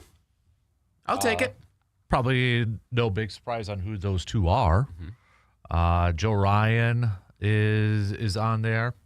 And then your center fielder, if he can stay healthy, which, I mean, give him credit. Not bad last year. Yeah, right? I mean, that was the rundown in the list kept emphasizing health. Because when he's healthy, he's good. And he did play Byron Buxton. Right, yeah. As they pointed out now, he has played over 100 games. They said only 3 times in his career, but 2 of those 3 times were the last 2 seasons. Yeah. So maybe he's finally trending the right way. He's also in the World Baseball Classic, so Oh, gosh. fingers crossed. Well, hey, at least the Wild, with all of their players, survived the Olympics unscathed. Yeah. Thank gosh. Brewers-wise, there is 3 players. The highest-ranked one is Contreras, coming in at 28. And then it's Jackson Chourio. He comes in. I'm just really scrolling. I think it's in the 45. Yep, 45. And then Bryce Terang is the next one that comes in the 70s, 74. So Plus, I think it says something about the Brewers that there's 2 high-profile former Brewers on that list, Willie Adames and Freddie Peralta. yeah, Am I forgetting someone else I've gone through 100, and I don't think I saw anyone else, at least no one that was high-profile enough that you'd be like, former Brewer. I don't think so. I didn't see that either. But still, So 3/5 out of 100 for a small market team. and none of them are pitchers. They're all position players. the 3. Peralta. Well, I'm saying like current. Oh, the Brewers. current, Yeah, yes. yeah. Now Yeah. that is really saying something. Yeah. So they're one of some of the predictions I kind of find. They had Contreras maybe getting over 30 home runs, Jackson Chourio over 30 home runs. You get 2 Brewers players, but they're over 30 home runs. We're partying right now. So This is Harvey's wall bangers again. right, I mean, My like, here we go gosh. now. Come on now. So, all right, with just a few minutes left, let's do some picks because we've got some basketball games to be picking. Let's start off in the college basketball world. As we know, Wisconsin's going to be in action tonight, but Marquette versus Providence at Providence. Who you got? I'll take Providence. I'm going to go Providence as well. And then really not a whole lot of other really solid games. So let's go Wisconsin and Maryland. I'll take the Badgers. Yeah, I'll go Wisconsin. You better. You're 14.5. You lost to Oregon last week. Don't lose to another. I don't think they have 2 really bad losses in a row that hope not. soon. Let's go to the NBA world. We've got OKC taking on the Knicks. I'll take the Knickerbockers. I'll go with the Thunder. The Red Hot Hornets visiting the Boston Celtics. I'll take Boston. I'll take Boston. Bucks need Boston to win tonight too. So Utah at Philadelphia. I'll take the Sixers. I'm going to go Sixers. Portland at Memphis. Memphis. I'll go Portland. And then Indiana at the Clippers. Take the Clips. I'm going to go Clippers. And then Atlanta at Milwaukee. Atlanta's playing really well, too. They are. Presume Giannis is going to play again. I'll take the Bucks. I'll take the Bucks in a very, very, very, very, very pivotal game. Yeah. Because you're 4 back from the Hawks for that final playoff spot right now. Mm-hmm. You can't lose this game if you want to make up any ground. You lose tonight. I'm close to saying you're done. Yeah. With just 5 being back 5. So a good night would be to beat Atlanta and Boston beating Charlotte to where you're moving up because Charlotte and Atlanta are technically exactly tied. Mm-hmm. Atlanta's right now in that 10 spot. So if you can win and so at this point, a little over a month out from the end of the regular season, how much do you want the Bucks to make even the play-in, just some playoff-ish sort of thing? I do. I'm a fan. I still want to.